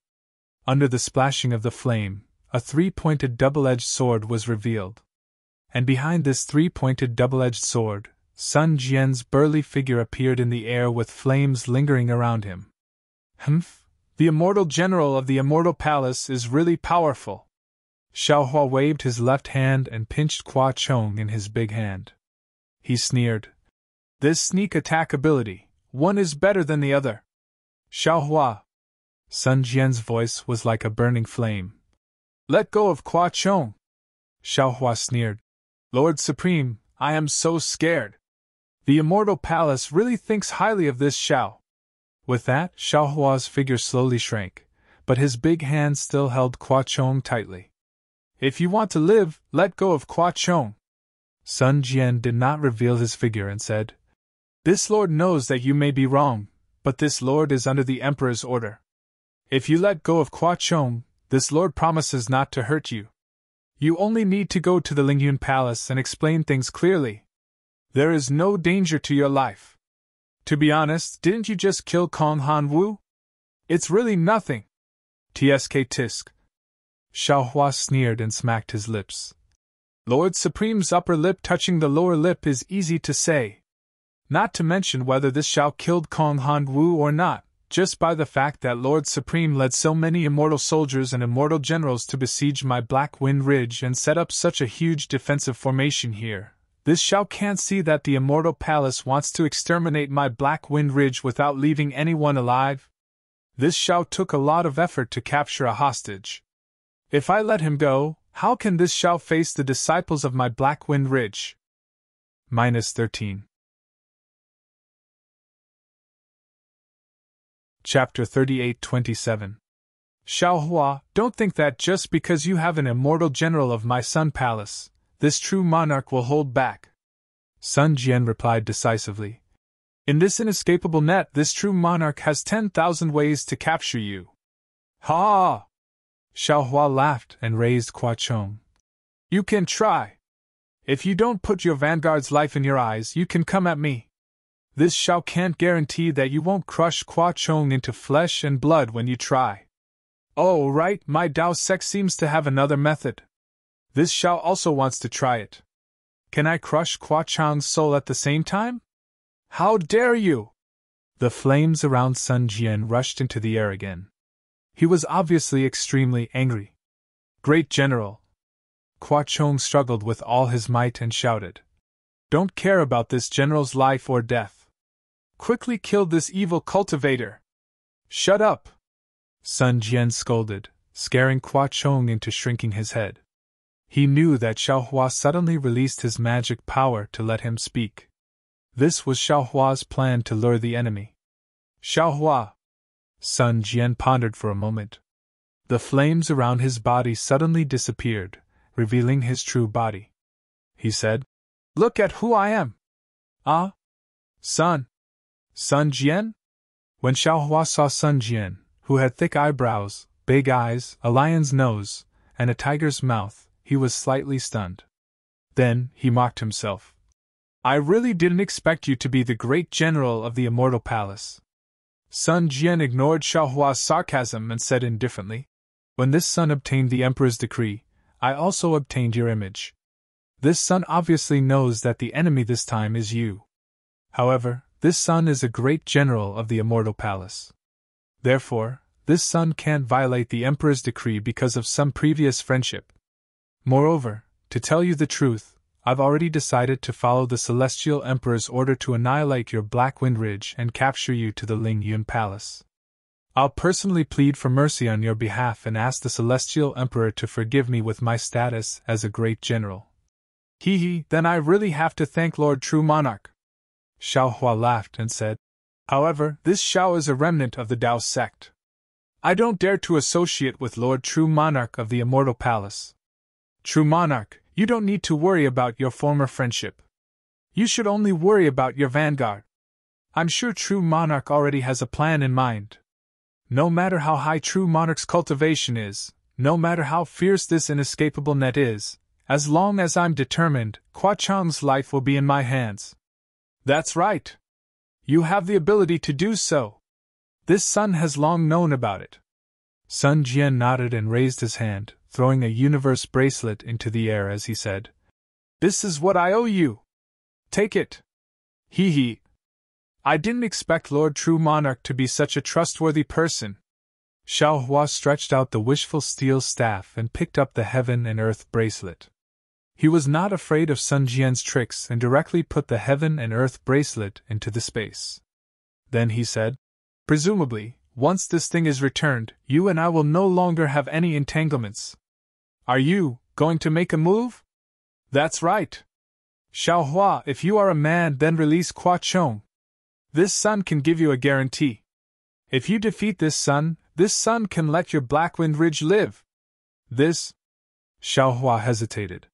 He had seen Sun Jian's strength. Previously, he might be stronger than him, but now, Sun Jian may not be his opponent. But then Xiao Hua narrowed his eyes and asked faintly, "What if this Xiao doesn't release him? Then, you are not the man this sun has seen before." Sun Jian frowned. "And even if this sun lets you live, this sun will kill your Black Wind Ridge until blood flows like a river." Okay, you are a man. Your immortal palace is full of men." Xiao Hua waved his hand disdainfully. "Poochie." Sun Gang, who had been paying attention to the situation in the distance, couldn't help but laugh. When Xiao Hua said this, the new princess who was concerned about Xiao Hua naturally became a woman. Xiao Hua glanced at the boy and ignored him.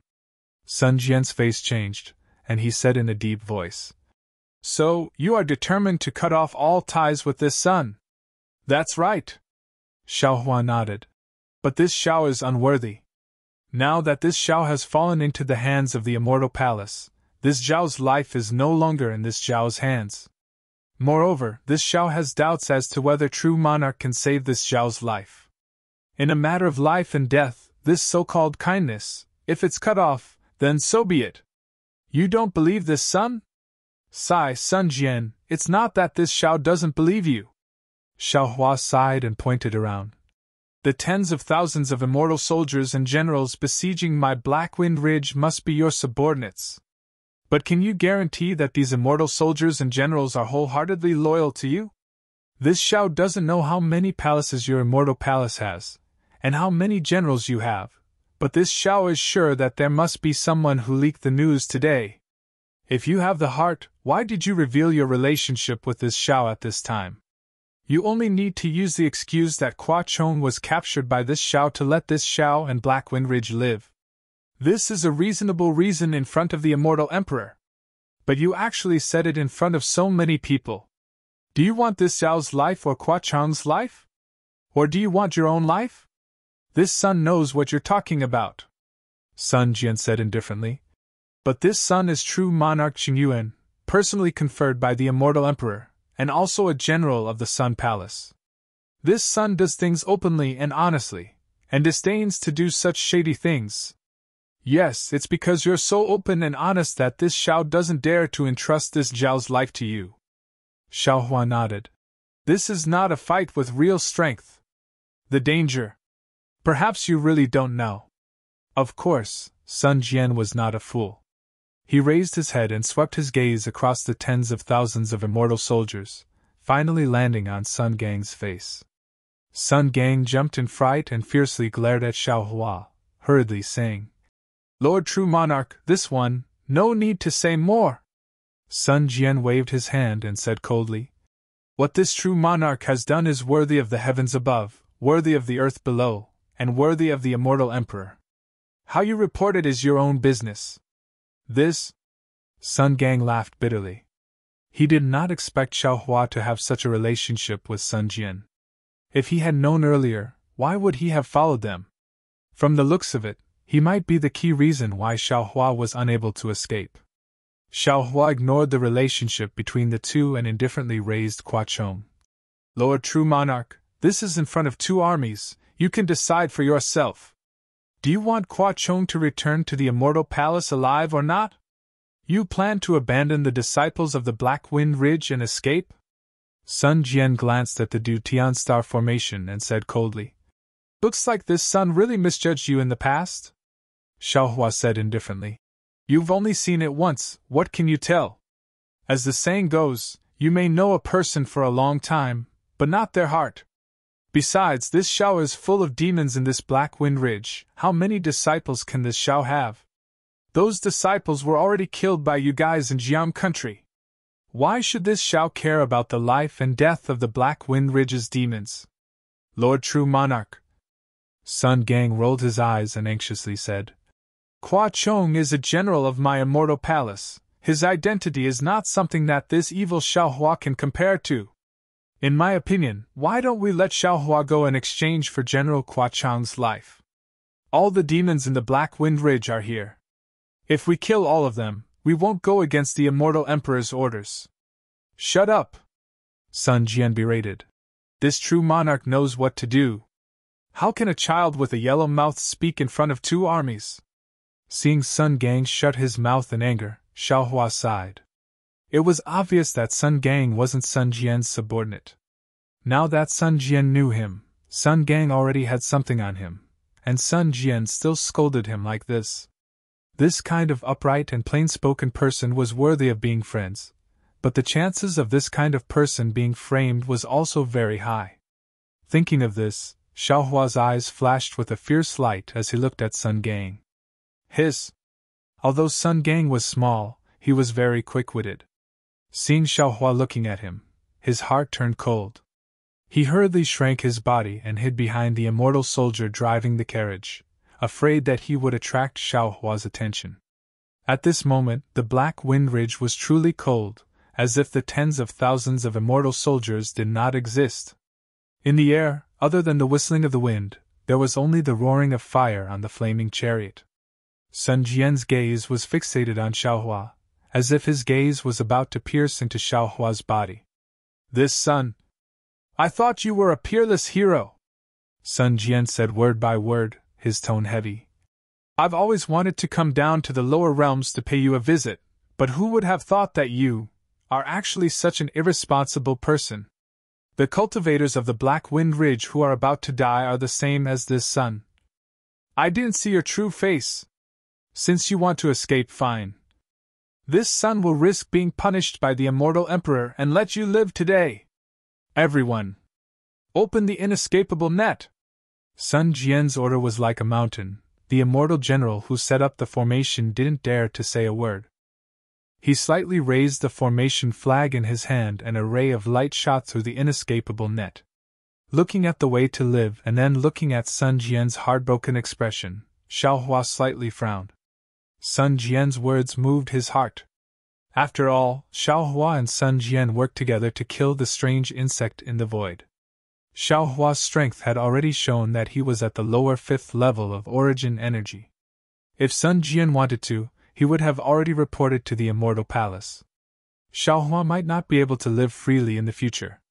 If Sun Jian wanted to capture him, he would definitely have a hard fight with him. But why didn't Sun Jian reveal his strength to the Immortal Palace? But at this moment, Xiaohua didn't have time to think too much. He coldly waved his hand and said, Lord True Monarch, don't think too much. This Xiao is the vanguard that captured your Sun Palace. You have no choice but to let this Xiao go. Even if you say so much, this Xiao won't accept your kindness. You don't need to accept my kindness. This true monarch disdains to make you accept my kindness. Sun Jian waved his hand. This true monarch will let you go today, but the next time this true monarch sees you, we'll definitely meet and capture you. Ha! Xiaohua laughed loudly. He held the Kuo-chong in his hand and calmly flew to the gap of the inescapable net, and said, If you want to see this Xiao, then go ahead. This Xiao doesn't want to see you. Wait until you're no longer a man, then we'll talk. -13. Chapter 38-28. After Xiaohua finished speaking, he didn't hesitate at all. His body shrunk slightly, and he flew out of the gap in the inescapable net. At this time, although the inescapable net had a gap of several tens of zhang, there were hundreds of engraved chains cruising inside like poisonous snakes. They were waiting for Xiaohua to be careless, and immediately pounce on him to kill him. Xiaohua flew to the gap and suddenly stopped. He turned his head and looked at the flag-bearer with a strange expression. Sure enough, the flag in the flag-bearer's hand was slightly trembling. Seeing Xiaohua's gaze sweep over, the flag-bearer's face revealed an unnatural expression. Xiaohua's left hand shook the motionless Kuo-chong in an extreme display of strength. Then, he swaggered out of the gap. Lightning flashed around Xiaohua's body as he prepared to fly in the direction of the Longevity Town. But at this time, rumble! Several huge rumbling sounds came from all directions of the Black Wind Mountain range. The entire sky suddenly darkened. Several huge shadows were like distorted shadows cast down from the distant sky. Several terrifying divine senses swept over from the sky in an unbridled manner, and the suffocating aura surged over as well. Who? Xiaohua turned pale with fright. His hand involuntarily exerted strength. Hua Chang's eyes rolled. He was almost crushed to death by Xiaohua. Ha! Little Sun Jian, although this old man and the others came late, I still saw your defeated appearance. I really didn't expect Master Xiao of the Black Wind Mountain Range to be so powerful. You could still safely escape from 100,000 celestial soldiers. An arrogant voice seemed to come from all directions. It was like a thunderclap falling down. Sun Jian, don't you feel ashamed? You are the dignified Sun Palace's true monarch Qingyuan. You actually let someone escape like this. Don't you feel ashamed? Come out. This old man will let you capture this old man and report back. See. Xiaohua sucked in a breath of cold air. He seemed to understand something and said in surprise, Could it be the Grand Mist Ancestor? Humph. Sun Jian didn't fly out of the inescapable net. Instead, he narrowed his eyes and looked at the rapidly changing sky. He coldly snorted and said, Just a thief who escaped from the Pinglai immortal realm. How can this true monarch make a move? Even if you're not afraid of being embarrassed, this true monarch is afraid of dirtying my hands. Taoist Xiao. A rainbow flew over from afar and stopped not far away from Xiaohua. After the rainbow faded away, Taoist Qing Su's figure was revealed. He cupped his hands towards Xiaohua and said, I have come to save you under the orders of the Grand Mist Ancestor.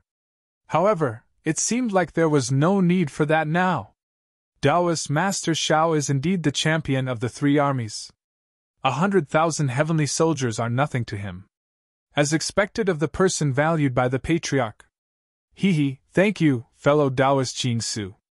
Thank you, Ancestor, for your kindness. Xiaohua replied with a smile. This Xiao didn't expect that Ancestor would send you all to help this Xiao. Nothing else. Hidden Immortal Tao cultivators are one family. Taoist Master Qing Su says with a smile. Taoist Xiao is in trouble, how can we just stand by and watch? Now that fellow Taoist is out of danger, why don't you come with me to pay a visit to the Grand Mist Ancestor? Sigh, I also want to pay a visit to the Ancestor. Xiaohua sighs. However, this Xiao has other important matters. I hope that fellow Taoist can bring eyes respect and apologies. When this Xiao has the chance, I'll definitely pay a visit. Taoist Qing Su is somewhat helpless. However, he came a step too late and can't show Xiaohua any kindness. Therefore, he can't force Xiaohua. He can only cup his hands and say, Since that's the case, I won't force you. However, Taoist Xiao, you also saw that the Ancestor cherishes the talents of our Taoism. For you, he didn't hesitate to expose his strength, didn't hesitate to borrow the strength of the seniors. If Taoist has time, you'll definitely pay a visit to the Ancestor. Yes, this Xiao understands. Xiaohua nods. This Xiao appreciates the Ancestor's intentions. Good, farewell. Taoist Qing Su cups his hands and leaves. After his figure disappears. Ha! A burst of laughter ripples through the sky. Hurricanes and thick clouds rise. In just a moment, that terrifying aura completely disappears. Seeing that Taoist Qing Su left easily, Xiaohua heaves a sigh of relief in his heart.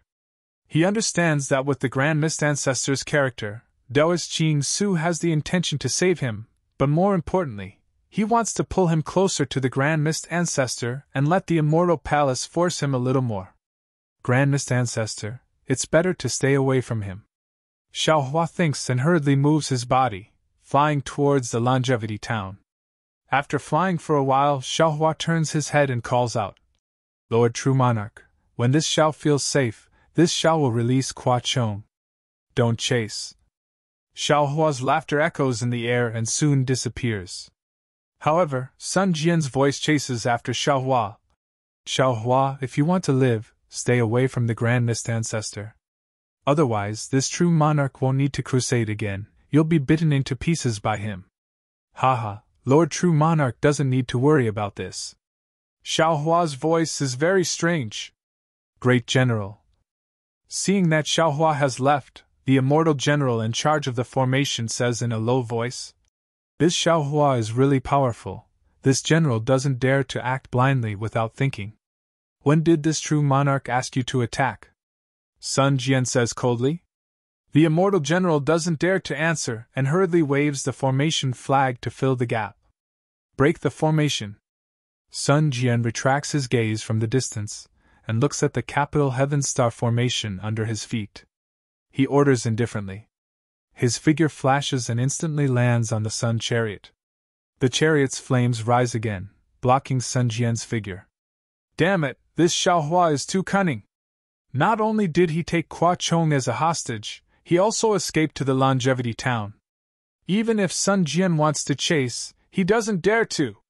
Not to mention, the Grand Mist Ancestor actually sent a 5th or 6th grade Dao sect cultivator over. Once Sun Jian leaves the inescapable encirclement, he might really be captured by these cultivators. Sun Gang pokes his head out from behind the Immortal Soldier and looks at Sun Jian behind the flames. He laughs bitterly and thinks, "It seems that true monarch Qing Yuan is really angry.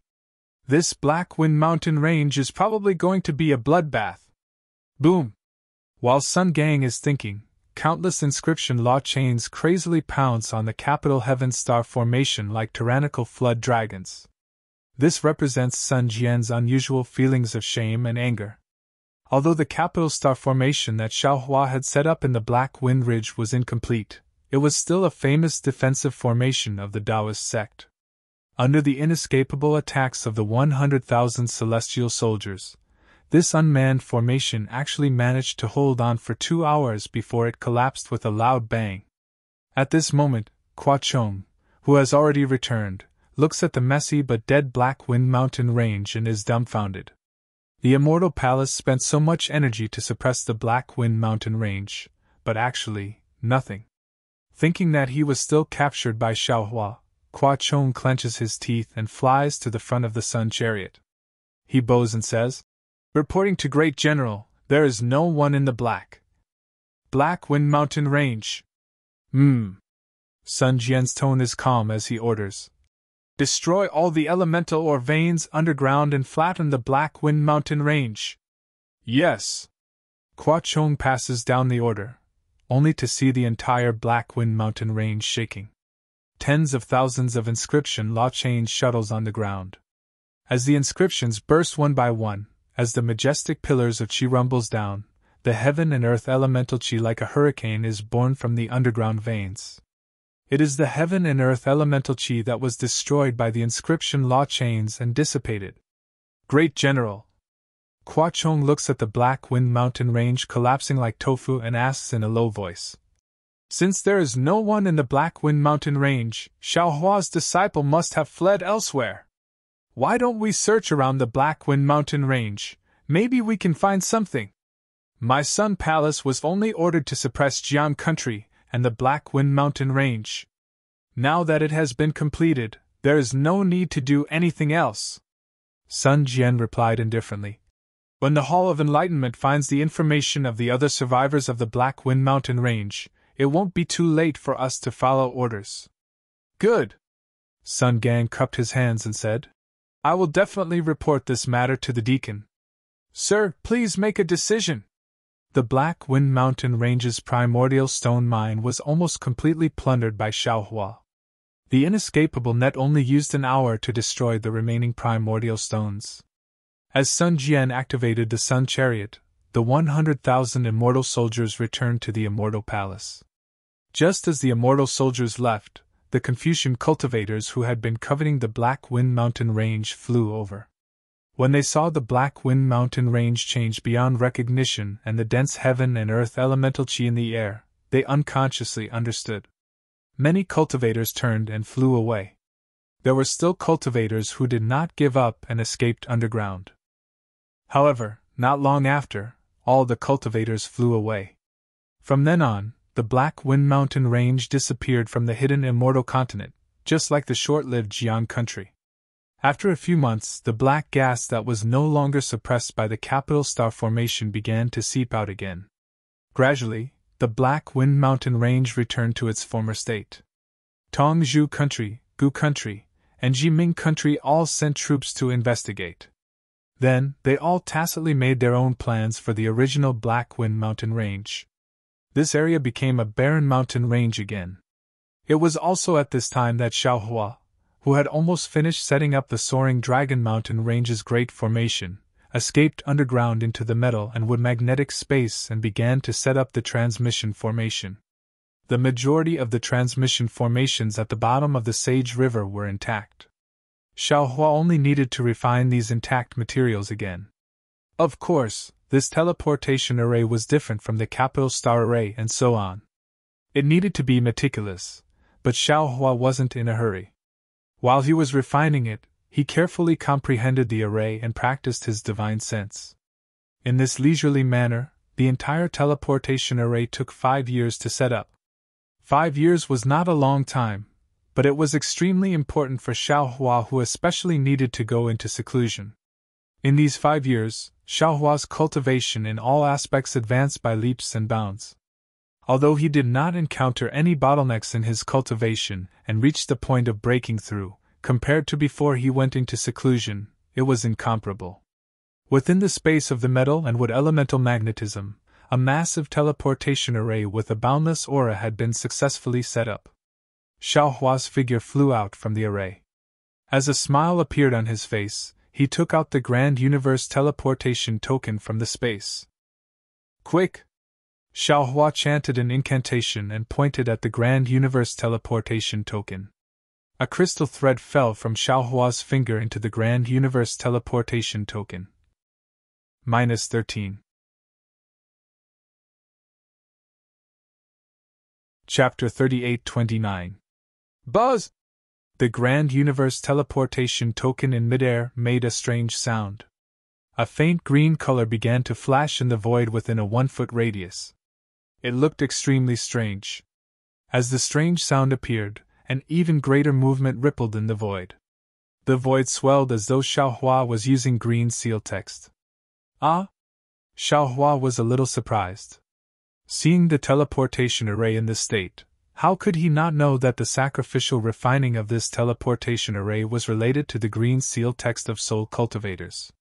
Xiaohua hurriedly released his soul consciousness. Indeed, several soul strands had appeared around the Grand Universe teleportation token. These soul strands extended out from the Grand Universe teleportation token and entered the void. The grayish-white air current in the void started to revolve around the soul strands. Waves of green seal text sounds were emitted from this vortex. Looking at the Grand Universe transference token again, as Xiaohua activated his technique, it gradually expanded. The dark green brilliance gathered into a ball, and even more soul strands extended out from the void and stuck onto this ball of light. Similarly, even more vortexes appeared around the Grand Universe transference token. In the end, it actually formed a spatial crack that was invisible to the naked eye. Go! Xiaohua observed and activated his magic power. The Grand Universe teleportation token fell into the teleportation array that was as silent as a monster. Like a spark falling into a withered leaf, the green brilliance of the Grand Universe teleportation token instantly lit up the huge teleportation array. After this brilliance, that strange fluctuation spread out from within the teleportation array and passed through the entire teleportation array in a few breaths. Boom! The ball of light around the Grand Universe teleportation token began to expand again and drown the entire teleportation array inch by inch. As the ball of light expanded, the vortex in the void also pushed the silent teleportation array and began to emit a roaring sound from the inside out. It was like the roar of a monster that had woken up from a deep slumber. Xiaohua watched as the entire transmission array began to revolve like a giant stone ball. Sounds that sounded like green seal characters began to reverberate within the magnetic space. His brows unconsciously furrowed. Obviously, the teleportation array in front of him was different from the one he had seen in Sky Patrol City. He did not know if his teleportation array was successful. It took a few hours for the Grand Universe transference token's green light to cover the entire teleportation array. Moreover, the entire teleportation array was rotating in different ways. It was as though there was a strange giant hand pushing it, and it didn't seem like it would stop. Xiaohua took a deep breath as his hands started to form seals, and a solemn expression appeared on his face. Following Xiaohua's incantation, the huge ball of light began to slowly recede from the outermost edge of the transmission array. This receding speed was even slower than before. Every inch of movement consumed a huge amount of Xiaohua's spiritual power. This continued for several days. Xiaohua's face was pale. With the help of the green-robed Xiaohua twice, the huge green light finally shrank to the area around the Grand Universe shifting token. Quick! With the incantation for the last time, Xiaohua's figure swayed, and he actually sat in the air limply. The green light emitted an intense brilliance around the Grand Universe shifting token. A strange rune appeared. This rune was not green seal text, but it was flashing with green light. Puff! The rune landed on the Grand Universe shifting token. The Grand Universe shifting token shook violently for a moment before becoming still. At this moment, all the sounds disappeared, the void disappeared, and the teleportation array stopped moving. It was as though Xiaohua had never cast a spell. The exhausted Xiaohua waved his hand, and the Grand Universe shifting token landed in his hand. Xiaohua scanned it with his spiritual sense, and a strange fluctuation and imprint emerged from it. Xiaohua understood that this imprint was the location of the teleportation array in front of him. If he wanted to set up a teleportation array that was connected to this teleportation array, he had to use this imprint. Otherwise, he would not be able to connect to this teleportation array. If I'm not mistaken, the teleportation array of my Taoism should be derived from the teleportation tunnel of soul cultivators. Xiaohua put away the Grand Universe shifting token.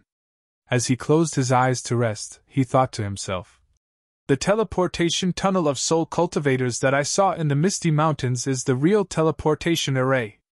The teleportation tunnel of soul cultivators looks simpler than this teleportation array, and the distance is also longer. Unfortunately, there seems to be no method to set up a teleportation tunnel in the millions of Meng Mountains. Who knows where the secret technique is lost? Also, after 5 years of cultivation, with the support of the Netherworld fruit, soul cultivator Xiaohua's 9 heavens of spirit origin had long reached the peak of heart heaven. But for some reason, the gap between heart heaven and soul-forming heaven was so tenacious. Even with the help of Whitey, he could not break through. What should he do? After all, the gap between heart heaven and soul-forming heaven is not a simple bottleneck. From the perspective of soul cultivators, it is the difference between soul scholars and shamans. There must be some secrets that I don't know about. Soul cultivators, soul cultivators, even if I am about to reach the shaman realm and enter the 3rd heaven of spirit origin, I am still so mysterious. Xiaohua had consumed a lot of magic power this time, so he had to rest for more than a month to recover. After he put away the spirit stones he needed for the teleportation array, he circulated his magic power and left the magnetic space. Looking at the faint black fog lingering within 100 li radius, Xiaohua was very satisfied. He knew that there would be very few cultivators coming here in the future. Finally, Xiaohua released his soul sense and carefully scouted the area within 1,000 li radius. After confirming that there was no Immortal Palace, he flew towards the soaring Dragon Mountain range. Xiaohua's several years of closed-door cultivation were not just for setting up the teleportation array and cultivating. Many times he would fly back to the soaring Dragon Mountain range to set up the incomplete Grand Formation. Therefore, when he flew back to the soaring Dragon Mountain range this time, the Fortune Gate's disciples did not know what he was doing outside.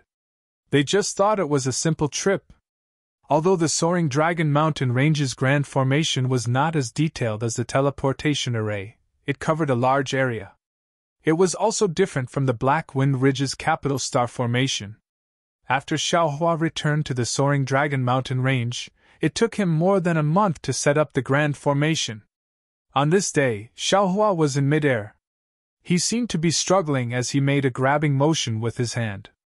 Within 1,000 li radius, the wind and clouds surged, and the scenery turned into a stream of light that fell into his hand. Then, a crisp kacha sound was heard, and a palm-sized crystal plate appeared in Xiaohua's hand. Xiongyi and the others who were standing respectfully in the distance, and carefully observing Xiaohua's grand formation had an illusion in their eyes. It was as if a layer of mist was gushing out from the soaring Dragon Mountain range, but this mist was thinner than the clear morning fog. After it gushed out, it dissipated with a kacha sound. However, after the mist dissipated, the entire soaring Dragon Mountain range had an indescribable change. Xiongyi released his soul sense and carefully observed. After a long time, he withdrew his soul sense and said in a low voice with admiration, "Junior brothers, did you notice the difference?" "Of course." Li Xiang lowered his voice. "The scenery of the soaring Dragon Mountain range is completely the same as before, but everything is completely different. Ordinary cultivators can't discover the location of our sect even if they directly flew over the mountain range, let alone flying over the sky. It's even more impossible for them to know that they have already fallen into the grand formation. Senior brothers are right. The flowers are not flowers, the mist is not mist. The soaring Dragon Mountain range is no longer the soaring Dragon Mountain range of the past." Fu Jiwen prostrated himself in admiration and said, "Master's grand formation Tao has greatly improved these past few years. It seems that no matter how much I cultivate, I can't see Master's back. It's not just the grand formation Tao." Imperial Highness Lan said with a smile, "I don't know where Master went to train during this period of time, but every time he comes back, I can feel that Master is different. However, I can't detect Master's realm at all. Let's go, Master is calling us." Seeing Xiaohua waving his hand in the distance, Xiongyi hurriedly reminded them. The four of them flew and landed in front of Xiaohua. "Master has worked hard." Xiongyi and the others bowed. "Hee, it's nothing," Xiaohua said with a smile. "Setting up a formation is the same as cultivating. Master has been setting up a formation for a few years, and Master has benefited greatly. Yes, senior brother was just envious of Master just now. He said that every time he sees Master, he feels that Master is more profound and unfathomable." "Already profound and unfathomable, can it still be more unfathomable?" Xiaohua smiled and said, "My Taoism's 3,000 great Taos, each of them is unfathomable. You all have your own opportunities, so there's no need to be envious of Master. When your cultivation reaches a certain level, you'll understand what Master is doing now." Everyone's expression turned cold, and they hurriedly bowed and said, "Many thanks for Master's reminder. Xiongyi, ring the bell, this old man has something to instruct." Xiaohua waved his hand and ordered. Xiongyi didn't dare to be negligent and hurriedly transmitted his voice. Strangely, although his transmission landed in the soaring Dragon Mountain range, no one responded. "Haha." Xiaohua lightly smiled. He waved the crystal token in his hand, and a faint light fell into the mountain range. At the place where the mountain range landed, a red cloud emerged like a fountain and landed right under everyone's feet. "Let's go, the great array has already been sealed. Even a fourth grade essence energy would not be able to send a message inside." As the rosy cloud descended, the scenery in front of Xiaohua and the others flashed slightly. The mountain range was still the same mountain range, and the forest was still the same forest. However, between the mountain range and forest, there were some towering palaces standing there. Xiaohua smiled and flew directly to the largest palace on the mountain peak. Before Xiaohua landed, the sound of a golden bell rang in the mountain range. Dozens, or even hundreds of rays of brilliance flew out from various parts of the mountain range and gathered towards Xiaohua's landing spot. The palace that Xiaohua landed on looked dazzling and magnificent. It was close to several hundred zhang tall, and there was a bright and colorful signboard on top of it. The words "Fortune Tao Palace" were written in large letters. The palace was built with huge bluestones, and many Tao runes were carved on the bluestones.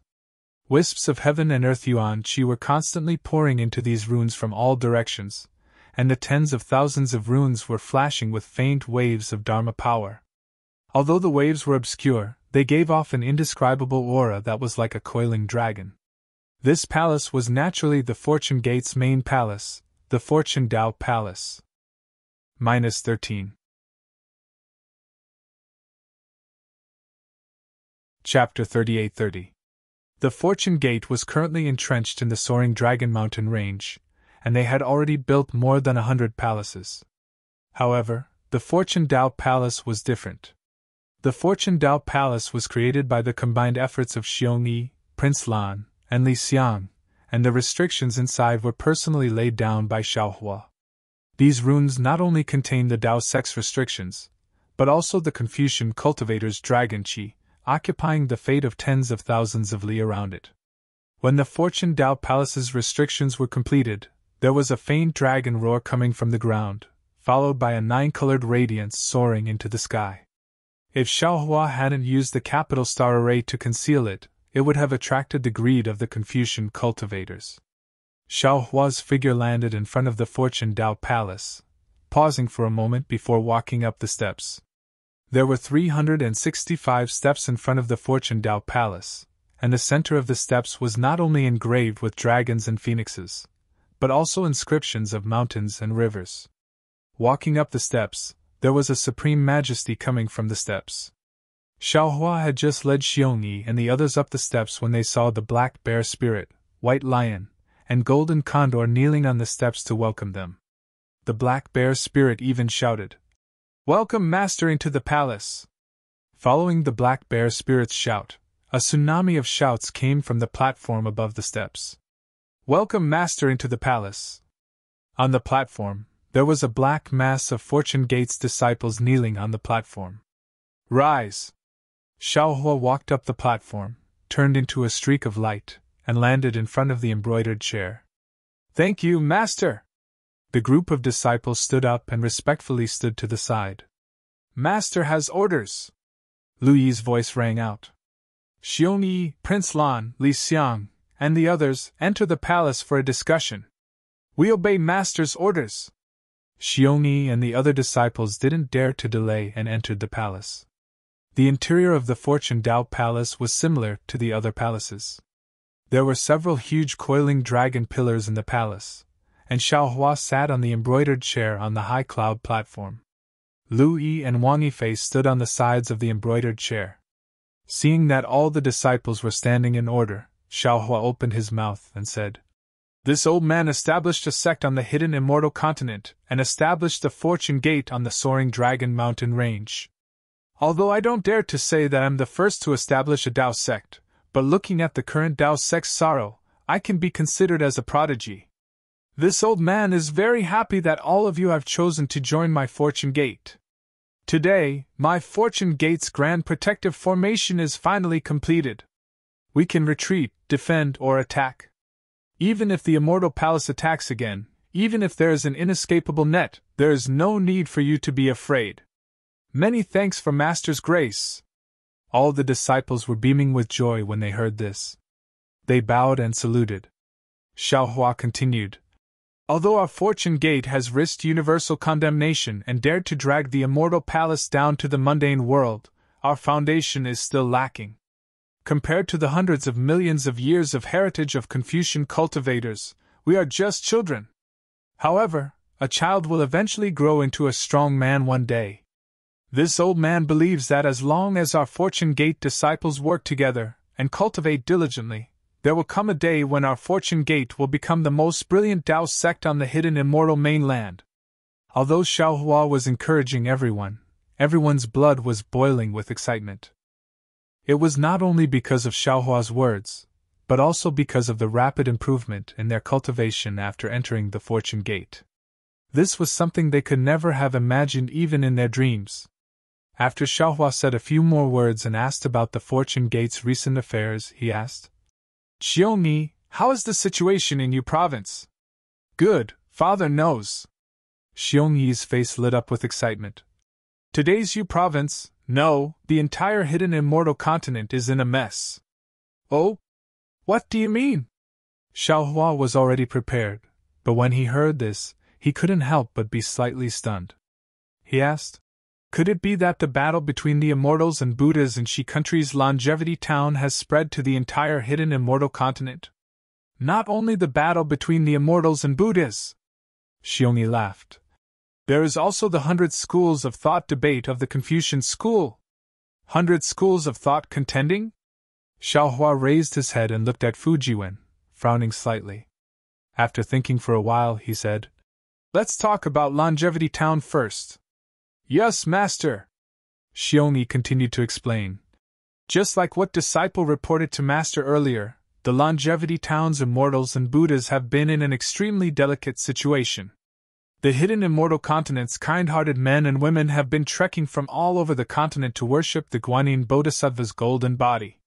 Shi country's monarch and Chongyan sect have been thinking of ways to stop this, but after all, they couldn't compete with the millions of people's hearts. Therefore, the Confucian cultivators gradually retreated under the pressure of the Buddhist sect. Yu Province's other Confucian cultivators, seeing the Buddhist sect's expansion, began to pay attention to Longevity Town.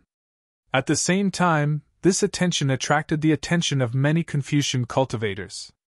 When the Immortal Palace was conquering my Black Wind Ridge, the Dongfang family's martial Grand Master brandished his sword to destroy the Guanyin Bodhisattva's golden body. At this time, the Southern Paradise's Manjushri Bodhisattva's golden body suddenly descended to the Rivertide Temple and waved his 9-dragon staff to block the sword. After that, Manjushri Bodhisattva took charge of the Rivertide Temple and investigated the murder of the Rivertide Temple's abbot Lashan. This matter has been going on for almost 10 years. Is there still no result? Xiaohua listened to Xiongyi's detailed explanation and didn't say much. When he heard this, he couldn't help but feel moved and asked, How can there be a result? Xiongyi's face showed a mocking expression. Even if there is a result, Manjushri Bodhisattva will definitely not announce it. Why? Fujiwen was puzzled and asked curiously, Didn't Manjushri Bodhisattva come to investigate the murder of Lashan? It's very simple. Prince Lan laughed. The Confucian cultivator who killed Lashan was very skillful. That Cloud Forest Temple's master Siai couldn't find any clues at that time. After that, Manjushri Bodhisattva couldn't find any clues. There's no need for any clues, the Buddhist sect has many ways to find clues. Fujiwen retorted. Manjushri Bodhisattva naturally has the Buddhist sect's supernatural powers, but why didn't he announce it? The biggest reason is that he couldn't find it. In other words, Thunder Temple's Mahavairakana also couldn't find the real murderer of Shan. Ah? Then isn't it done by the Immortal Palace or the patriarch of a first-class family? Fujiwen was dumbfounded. Xiaohua nodded. If that's the case, it must be someone who inverted yin and yang and disturbed the 5 elements. Without extraordinary supernatural powers, it can't be detected. There's another possibility. Prince Lan said. Manjushri Bodhisattva found the real murderer, but the real murderer is an important figure of the Confucian cultivator. Once it is announced, the anger of the Buddhist sect's followers in the hidden immortal continent, and the anger of the Nirvana world's followers will ignite a war between the immortals and Buddhas. Therefore, Manjushri Bodhisattva didn't dare to announce it. Speaking of this, Prince Lan showed a worried expression. He looked at Xiaohua and said, Actually, disciple is worried that not finding the real murderer is not a good thing for our Tao sect. Maybe one day, the Buddhist sect and the Confucian cultivators will pour this dirty water on our Tao sect. Li Xiang nodded. Disciple has also considered this matter. But fortunately, the hidden immortal continent is in dispute with the Confucian cultivators. Although our Tao sect's disciples are weak, they are still useful in restraining the Buddhist sect. The Confucian cultivators won't agree to frame our Tao sect. Other than the country of Shi's Longevity Town, the hidden immortal continent's 9 prefectures is already burning with the flames of war. Xiongyi said, Not only were the Buddhist sect's countries destroyed, but the Confucian cultivators' countries are also fighting with each other. It is said that 10 countries in the Su province were destroyed in one day. The 100 Confucian cultivators each occupy a part of their sphere of influence. It's really a mess. It's also because of the war between the Confucian cultivators and the immortals and Buddhas. Li Xiang smiled. Our fortune gate has a chance to breathe. Otherwise, Master's big movements might have attracted the attention of the Confucian cultivators. All right.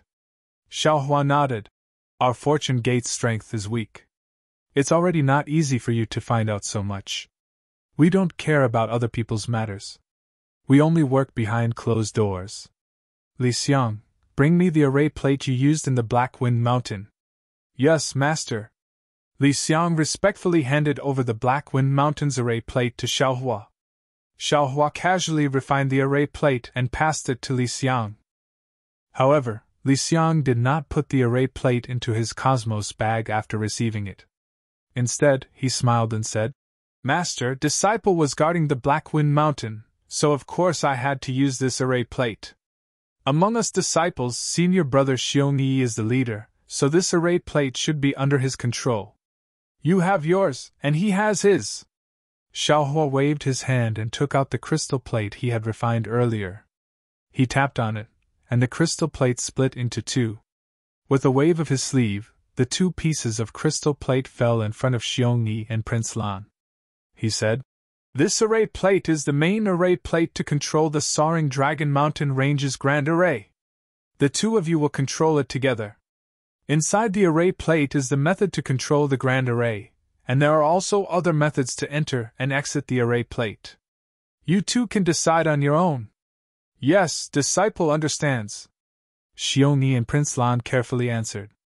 Li Xiang's array plate was personally refined by Master. It can freely enter and exit the grand array, but it does not have the power to control the grand array. Xiaohua explained. Ah? Li Xiang was about to accept the array plate, but when he heard Xiaohua's question, he was startled. He hastily took out the array plate and presented it with both hands. He said, Master, you should take this array plate yourself. Disciple will ask senior brothers to refine another one for disciple. Master, you. Xiongyi was also stunned, but he soon understood. Are you going on a long journey again? Li Xiang and Xiongyi's words immediately made their realms clear. Xiaohua smiled faintly and nodded. Yes, Master will be going on a trip in a few days.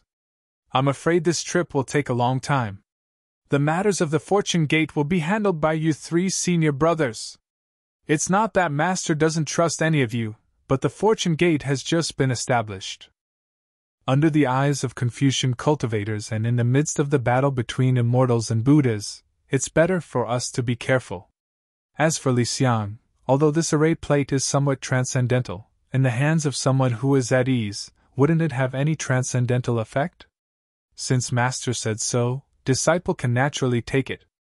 Li Xiang smiled and said, But wouldn't it be better if junior brother Fu takes this array plate? Master, why don't you give it to junior brother? -13. Chapter 38-31. Hee, these disciples' cultivations are too low. Xiaohua naturally understood Li Xiang's indecisiveness and indecisiveness. He smiled and said, Moreover, they are detrimental to the three of you controlling the Fortune Gate. When Master leaves, I will bring them along with me. Ah? Master. His Highness Lan was a little anxious. What do you mean, ah? Are you going to abandon the three of us and not control the Fortune Gate?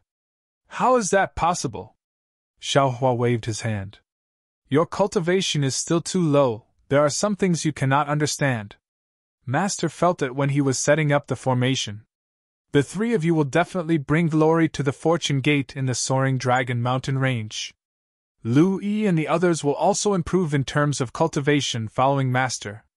Master is the sect leader, bringing a few junior brothers with you is also quite ostentatious. This is how it should be. Xiongyi smiled and added. Moreover, Master controls the nation weapon, it won't be a problem to take them into the nation weapon in times of danger. Exactly. Xiaohua nodded. He raised his head to look at the Great Hall and instructed again. Xiongyi, Highness Lan, Li Xiang, it was not easy to establish our Fortune Gate. Now it is just a spark. If we want to grow into a prairie fire, we need all of you to work together. Master does not want to see anything that Master does not want to see when he returns. Master's thoughts, I'm sure nascent soul realm cultivators like you who have gone through life and death trials can understand. Master. Xiongyi, Highness Lan, and Li Xiang hurriedly knelt and said, Disciples can swear a blood oath to be loyal to our fortune gate, and will absolutely not do anything that will harm the fortune gate. Sigh. Looking at the 3 disciples who swore a blood oath, Xiaohua sighed inwardly. Although he was very conflicted with the method of refining the natal spirit tablet, now that he thought about it, this method was indeed an effective method to control the entire fortune gate. Xiaohua waved his hand and took out 3 jade-eye pouches and handed them to the 3 disciples. He said, "Get up, inside these pouches is the refining method of the natal spirit tablet. Cultivate on your own and you can refine one for each of our fortune gate's disciples." "Yes, master." The 3 disciples stood up and received the jade-eye pouches. Also, Xiaohua stretched out his hand and took out a lot of qiankun bags from his bosom. He waved his hand and gave them to the 3 people. He said, "This is what master obtained from traveling these past few years. You and your disciples should be able to satisfy the cultivation expenses. Our fortune gate is not lacking in origin stones, we can simply bid for common items." The 3 of them opened the qiankun pouch to take a look, and they were all dumbfounded. The medicinal pills and spirit herbs inside were things that even if one had primeval stones, they wouldn't be able to bid for. "Master, thank you for your hard work." Thinking about how Xiaohua still went out to look for these medicinal pills and spiritual herbs while setting up the formation, the 3 nascent soul cultivators felt extremely grateful. "Yes, this is what I should do. When I'm not here, I'll have to rely on you to recruit disciples and guide their cultivation." Xiaohua stood up and said, "Disciple is willing to die 1,000 times. All right, Xiongyi, come in with me. Everyone else, wait outside," Xiaohua said as he walked into the hall. Xiongyi hurriedly followed him into the back of the palace, and only returned after 4 hours. Although he was already a nascent soul cultivator, Xiongyi still couldn't hide the excitement on his face. Just as Royal Highness Lan was about to ask, Xiongyi blinked his eyes and smiled. "Royal Highness Lan, master wants you in." "See." Royal Highness Lan sucked in a deep breath, his heart thumping wildly as he walked into the back of the palace. The 3 nascent soul cultivators' cultivation was naturally guided by Xiaohua himself. Not only did Xiaohua teach them the astral soul and soul severing stage cultivation techniques according to their cultivation realm, he even took out the spiritual artifacts refined by the green-robed Xiaohua. How could the 3 nascent soul cultivators not be overjoyed to receive such generous rewards?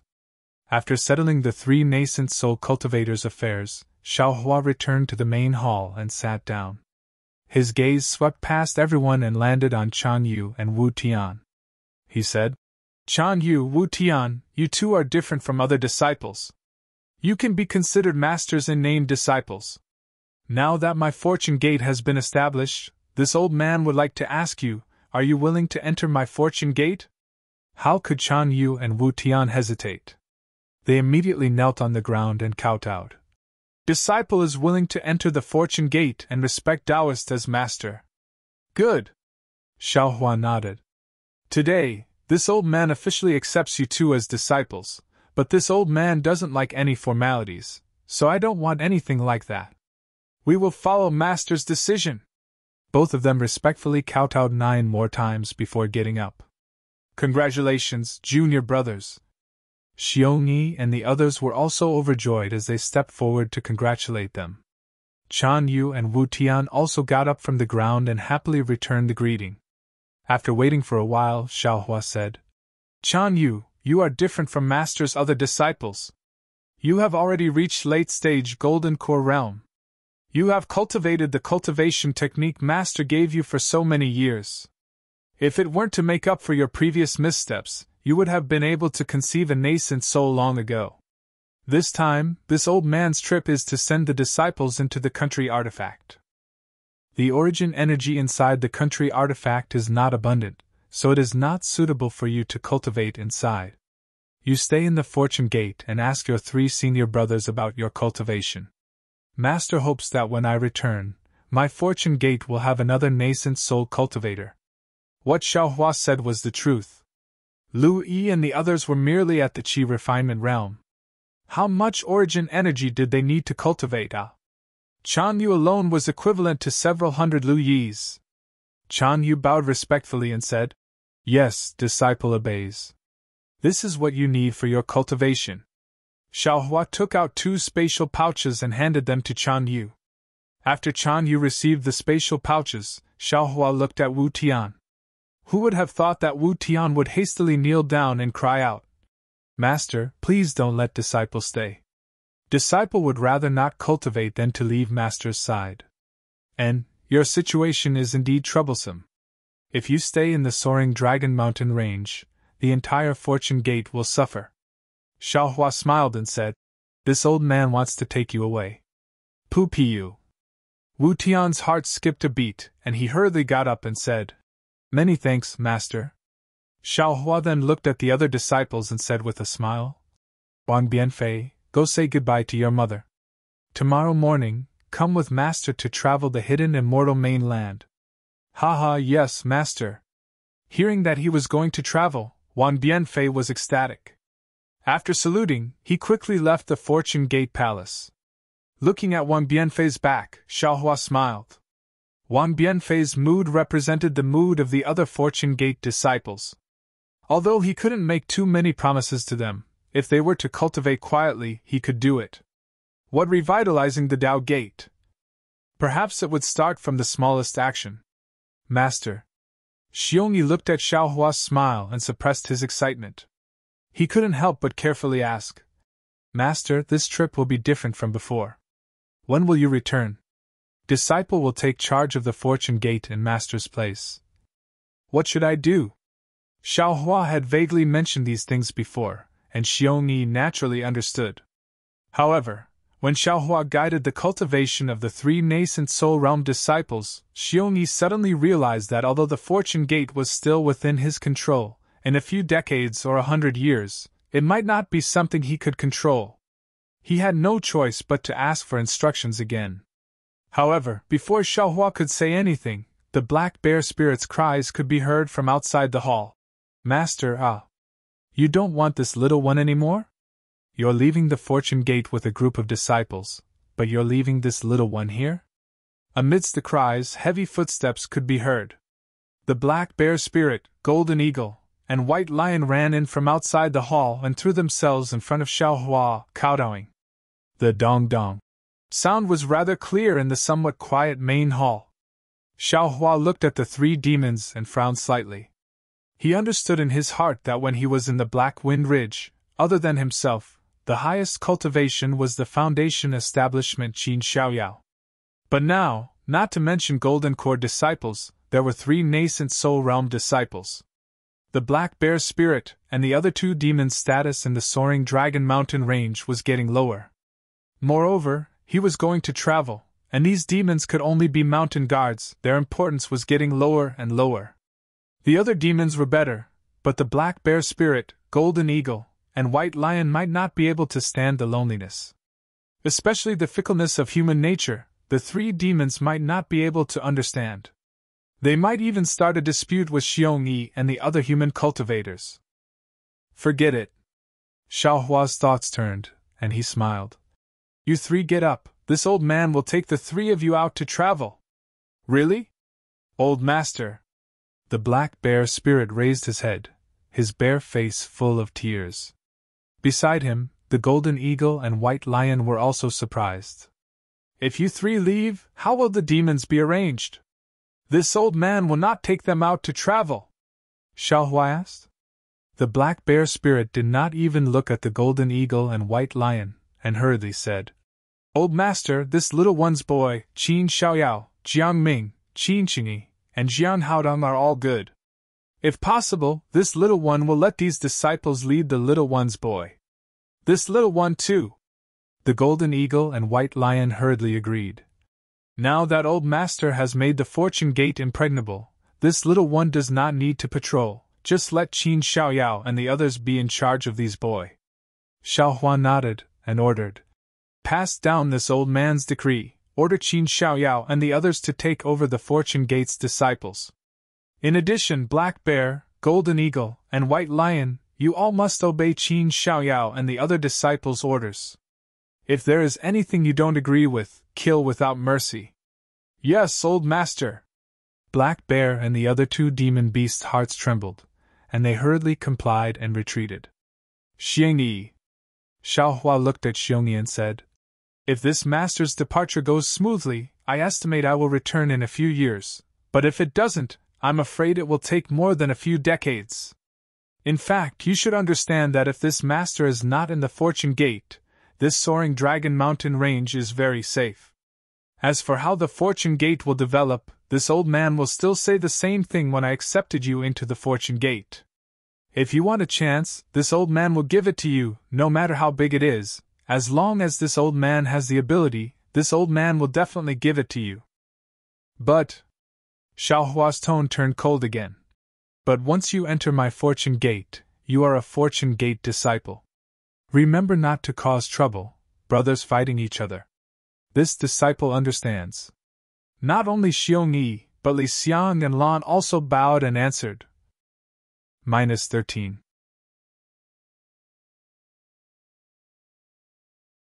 Chapter 38-32.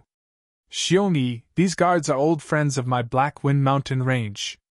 Don't treat them lightly. Xiaohua nodded slightly and instructed. Of course, the demonic beast race is not our human race, so this old man doesn't dare to judge them. If there are any abnormalities, there is no need to hold back. The safety of our Fortune Gate disciples is the most important. Yes, Xiongyi hurriedly replied. Disciple understands.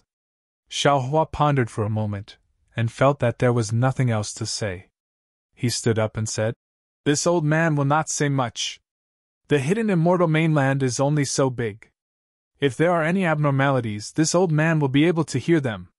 With this old man's ability, it is not impossible for me to rush back in time. Xiongyi and the others naturally did not know that there was a transmission array in the Black Wind Mountain range. When the time was ripe, Xiaohua might set up another transmission array in other places. If he wanted to return, it would be a blink of an eye. Respectfully send off, Master. The group of Fortune Gate disciples bowed on the soaring Dragon Mountain range and said in unison. Xiaohua sent Lui, Heixiong, and the others into the Kunlun mirror and flew into the air. With a flick of his sleeve, all the disciples involuntarily stood up and said, All of you, cultivate in peace. Don't let this old man be disappointed when he returns. With that said, Xiaohua's figure turned into a gust of wind and disappeared into the sky. When Xiongyi and the others hurriedly got up and opened a corner of the array to check, there was no trace of him. Master's escape technique has reached perfection. Although Xiongyi and the others did not dare to release their divine sense, they could not help but whisper after looking at each other. Yes, with Master's cultivation, in the future, he will definitely catch up to that person. Li Xiang narrowed his eyes and said, As Master's father's disciples, we must not lose his face. Two junior brothers, let's discuss a plan. Xiongyi closed the capital star array and said in a low voice, Not only will we take turns to control the Fortune Gate and cultivate, but we will also develop the Fortune Gate's forces. Putting aside the fact that Xiongyi, Prince Lan, and Li Xiang, the three nascent soul cultivators of the Fortune Gate, had begun to make plans for the Fortune Gate, consolidating their respective forces. The Fortune Gate had begun to embark on a difficult path of development. After Xiaohua left the soaring Dragon Mountain range, he first chose a direction that he believed to be correct and flew for several hours before revealing himself. With a wave of his hand, the Pegasus and flying chariot landed in midair. Then, he released Wu Tian and Fu Jiwen from the Kunlun mirror. Xiaohua looked at Wu Tian and asked with a smile, Wu Tian, is the qi of heaven and earth in the Kunlun wonderland abundant? Wu Tian did not dare to be negligent. He bowed and said, Yes, teacher knows that when I first entered, the heaven-earth yuan qi inside was not abundant. Now that I have entered again, I can feel that it is gradually recovering. Although it's not enough for disciple to cultivate freely inside, disciple believes that as long as time passes, it will definitely be possible. Xiaohua nodded slightly and frowned slightly, as if he was thinking about something. Wu Tian didn't dare to ask more. He looked at Fu Jiwen standing at the side with his hands folded. Now, other than the space that could accommodate Wu Tian and the other disciples, Xiaohua could also accommodate the mountain river seal and the Kunlun mirror. Needless to say, the mountain river seal was a nation weapon that purely suppressed people. There was no qi of heaven and earth inside. The Kunlun mirror was somewhat similar to the space. There was a Kunlun wonderland hidden inside. The Kunlun wonderland could provide qi of heaven and earth for Wu Tian and the other disciples to cultivate. However, the Kunlun wonderland had already been destroyed when the Kunlun mirror shattered. Xiaohua had obtained the fragments of the Kunlun mirror from the Dawn Rain continent and the hidden Immortal continent, and refined them bit by bit. The Kunlun ruins was slowly recovering into the Kunlun wonderland. However, judging from the current situation, the Kunlun mirror would not be too far away from recovering its power. However, if the Kunlun wonderland's barrier wanted to recover, it was not a simple matter. When Xiaohua was refining the Kunlun mirror, he had already tried to comprehend the barrier of the Kunlun wonderland. He knew that it was an extremely mysterious spatial barrier that was somewhat similar to the so-called spirit-gathering formation. Of course, if it was purely a high-level spirit-gathering formation, Xiaohua believed that as long as his cultivation increased in the future, he would definitely be able to refine such a miraculous spatial spirit artifact. However, when Xiaohua was refining the Kunlun mirror, he discovered that this barrier was not as simple as he thought. There were faint traces of an innate divine restriction in this barrier, but it was also very different from what he thought it was. Moreover, this difference made it extremely difficult for Xiaohua to comprehend. In fact, after a long time, it would even give Xiaohua a strange and even terrifying feeling. Xiaohua did not know if this feeling came from the barrier itself, or if it was born from his insufficient cultivation. Therefore, after trying to comprehend it a few times, he did not dare to think deeper. Of course, apart from the unfathomable nature of this barrier, the lack of qi of heaven and earth was also a shortcoming of the Kunlun wonderland. Therefore, Xiaohua asked Wu Tian about his feelings. After hearing Wu Tian's words, Xiaohua knew that it was not a long-term plan to leave Wu Tian in the Kunlun wonderland. Not only would this delay Wu Tian's cultivation, but it would also interfere with the cultivation of Lu Yi and the others. Xiaohua's space was the best choice, but Xiaohua had a great worry. That was, the qi of heaven and earth in the space was completely different from the Xiaoyu continent and the hidden Immortal continent. Any nascent soul cultivator from outside the space would collapse when they entered the space. Xiaohua did not dare to take the risk of letting Wu Tian and the others enter the space to cultivate. In the end, they would not be able to come out of the space. In this space, I have also received Dao disciples before.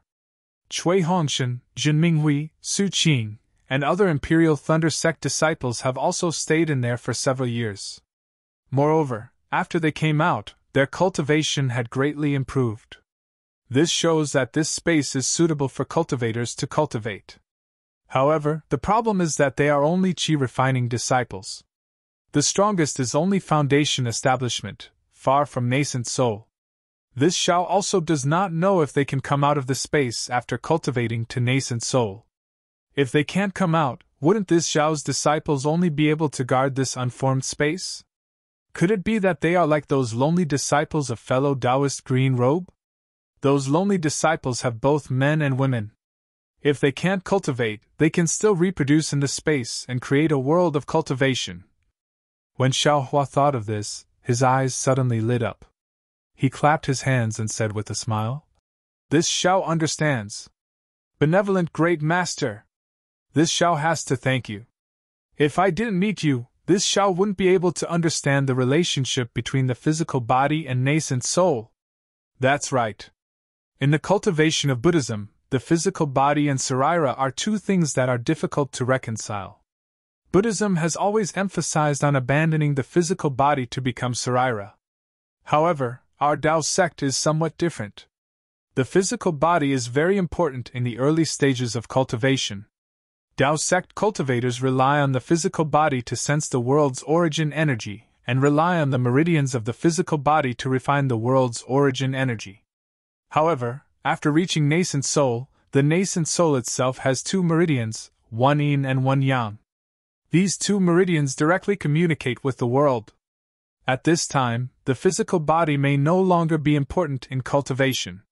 Even after losing the physical body, the nascent soul can still exist and can still cultivate the so-called scattered nascent soul. However, at this time, the physical body is another kind of protection. The physical body is a boat floating in the turbulent water, and the nascent soul is the passenger on the boat. No matter what space, no matter what changes the world's origin energy, it can protect the nascent soul. Therefore, the physical body is also the proof that our Tao sect cultivators can ascend to the immortal world. Because the world's origin energy in the immortal world is definitely different from the hidden immortal continent and other cultivation worlds. As for the scattered nascent soul, it can only be reconstructed after ascending to the immortal world, or use some secret technique to prevent the nascent soul from collapsing while reconstructing it bit by bit.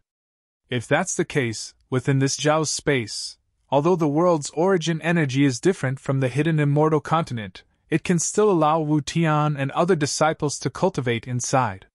Seeing Xiaohua first frown and then clap his hands in joy, Wu Tian and Fu Jiwen were somewhat baffled. However, the two of them didn't dare to make a sound and lowered their heads to look at the flying carriage below them. Wu Tian. Xiaohua took out the Kunlun mirror and said with a smile, Master has thought of a way to make the world's origin energy in the Kunlun mirror abnormally abundant. However, your cultivation method may have to be changed. I will listen to Master's instructions. Wu Tian naturally didn't have any objections. Immediately, Xiaohua pretended to refine the Kunlun mirror and then dictated some cultivation methods to Wu Tian for him to comprehend. His mind entered the space, and in a corner of the space, he created a Kunlun fairyland that was exactly the same as the Kunlun mirror. In fact, fellow Taoists should have done this earlier. Green-robed Xiaohua's figure appeared in front of Jade Archive Xiaohua and said with a smile, Not to mention the Fortune Gate's disciples in the soaring Dragon Mountain range, even those demonic beasts in the legacy world should be taken in. Green-robed fellow Taoist is wrong. Jade Archive Xiaohua waved his hand and said, Although this space can cultivate, after all, it's our space, not the Dawn Rain continent, nor the 3 continents. Right now, you and I can't control the fate of others. I can't make decisions for others without permission. As for the demonic beasts in the legacy world, I presume fellow Taoist hasn't forgotten about the spirit-devouring bugs in the profound water palace. Alright, I also know what fellow Taoist is thinking. Anyway, this space is so big and has so many uses. Fellow Taoist should make use of it as much as possible. Green-robed Xiaohua waved his hand and said, I will go and teach my disciples. When the time comes, I want to see whose disciple is more powerful. Jade Archive Xiaohua smiled bitterly and said, Aren't they both our disciples? What's there to compare? Moreover, these disciples of yours have been cleansed since they were young. They have been tempered by lightning strikes and shaped by lightning water. I'm afraid these disciples of I can't compare. Ha ha. Green-robed Xiaohua laughed complacently. He cupped his hands and disappeared. Jade Archive Xiaohua's mouth also revealed a trace of a smile. What green-robed Xiaohua could use, he could also use. Lu Yi and the others' aptitudes were far superior to green-robed Xiaohua's disciples. How could over 10,000 disciples surpass them? Rumble! Just as Jade Archive Xiaohua was about to leave, an indescribable muffled sound of thunder suddenly came from the starry sky. The entire starry sky slightly distorted, and the karmic hand slightly swayed. An obscure fluctuation that only Jade Archive Xiaohua could comprehend fell into his body. Jade Archive Xiaohua's face changed greatly. 13. You're tuning into the Phoenix Knights YouTube channel. Don't forget to subscribe and join us on this journey to catch the most captivating stories.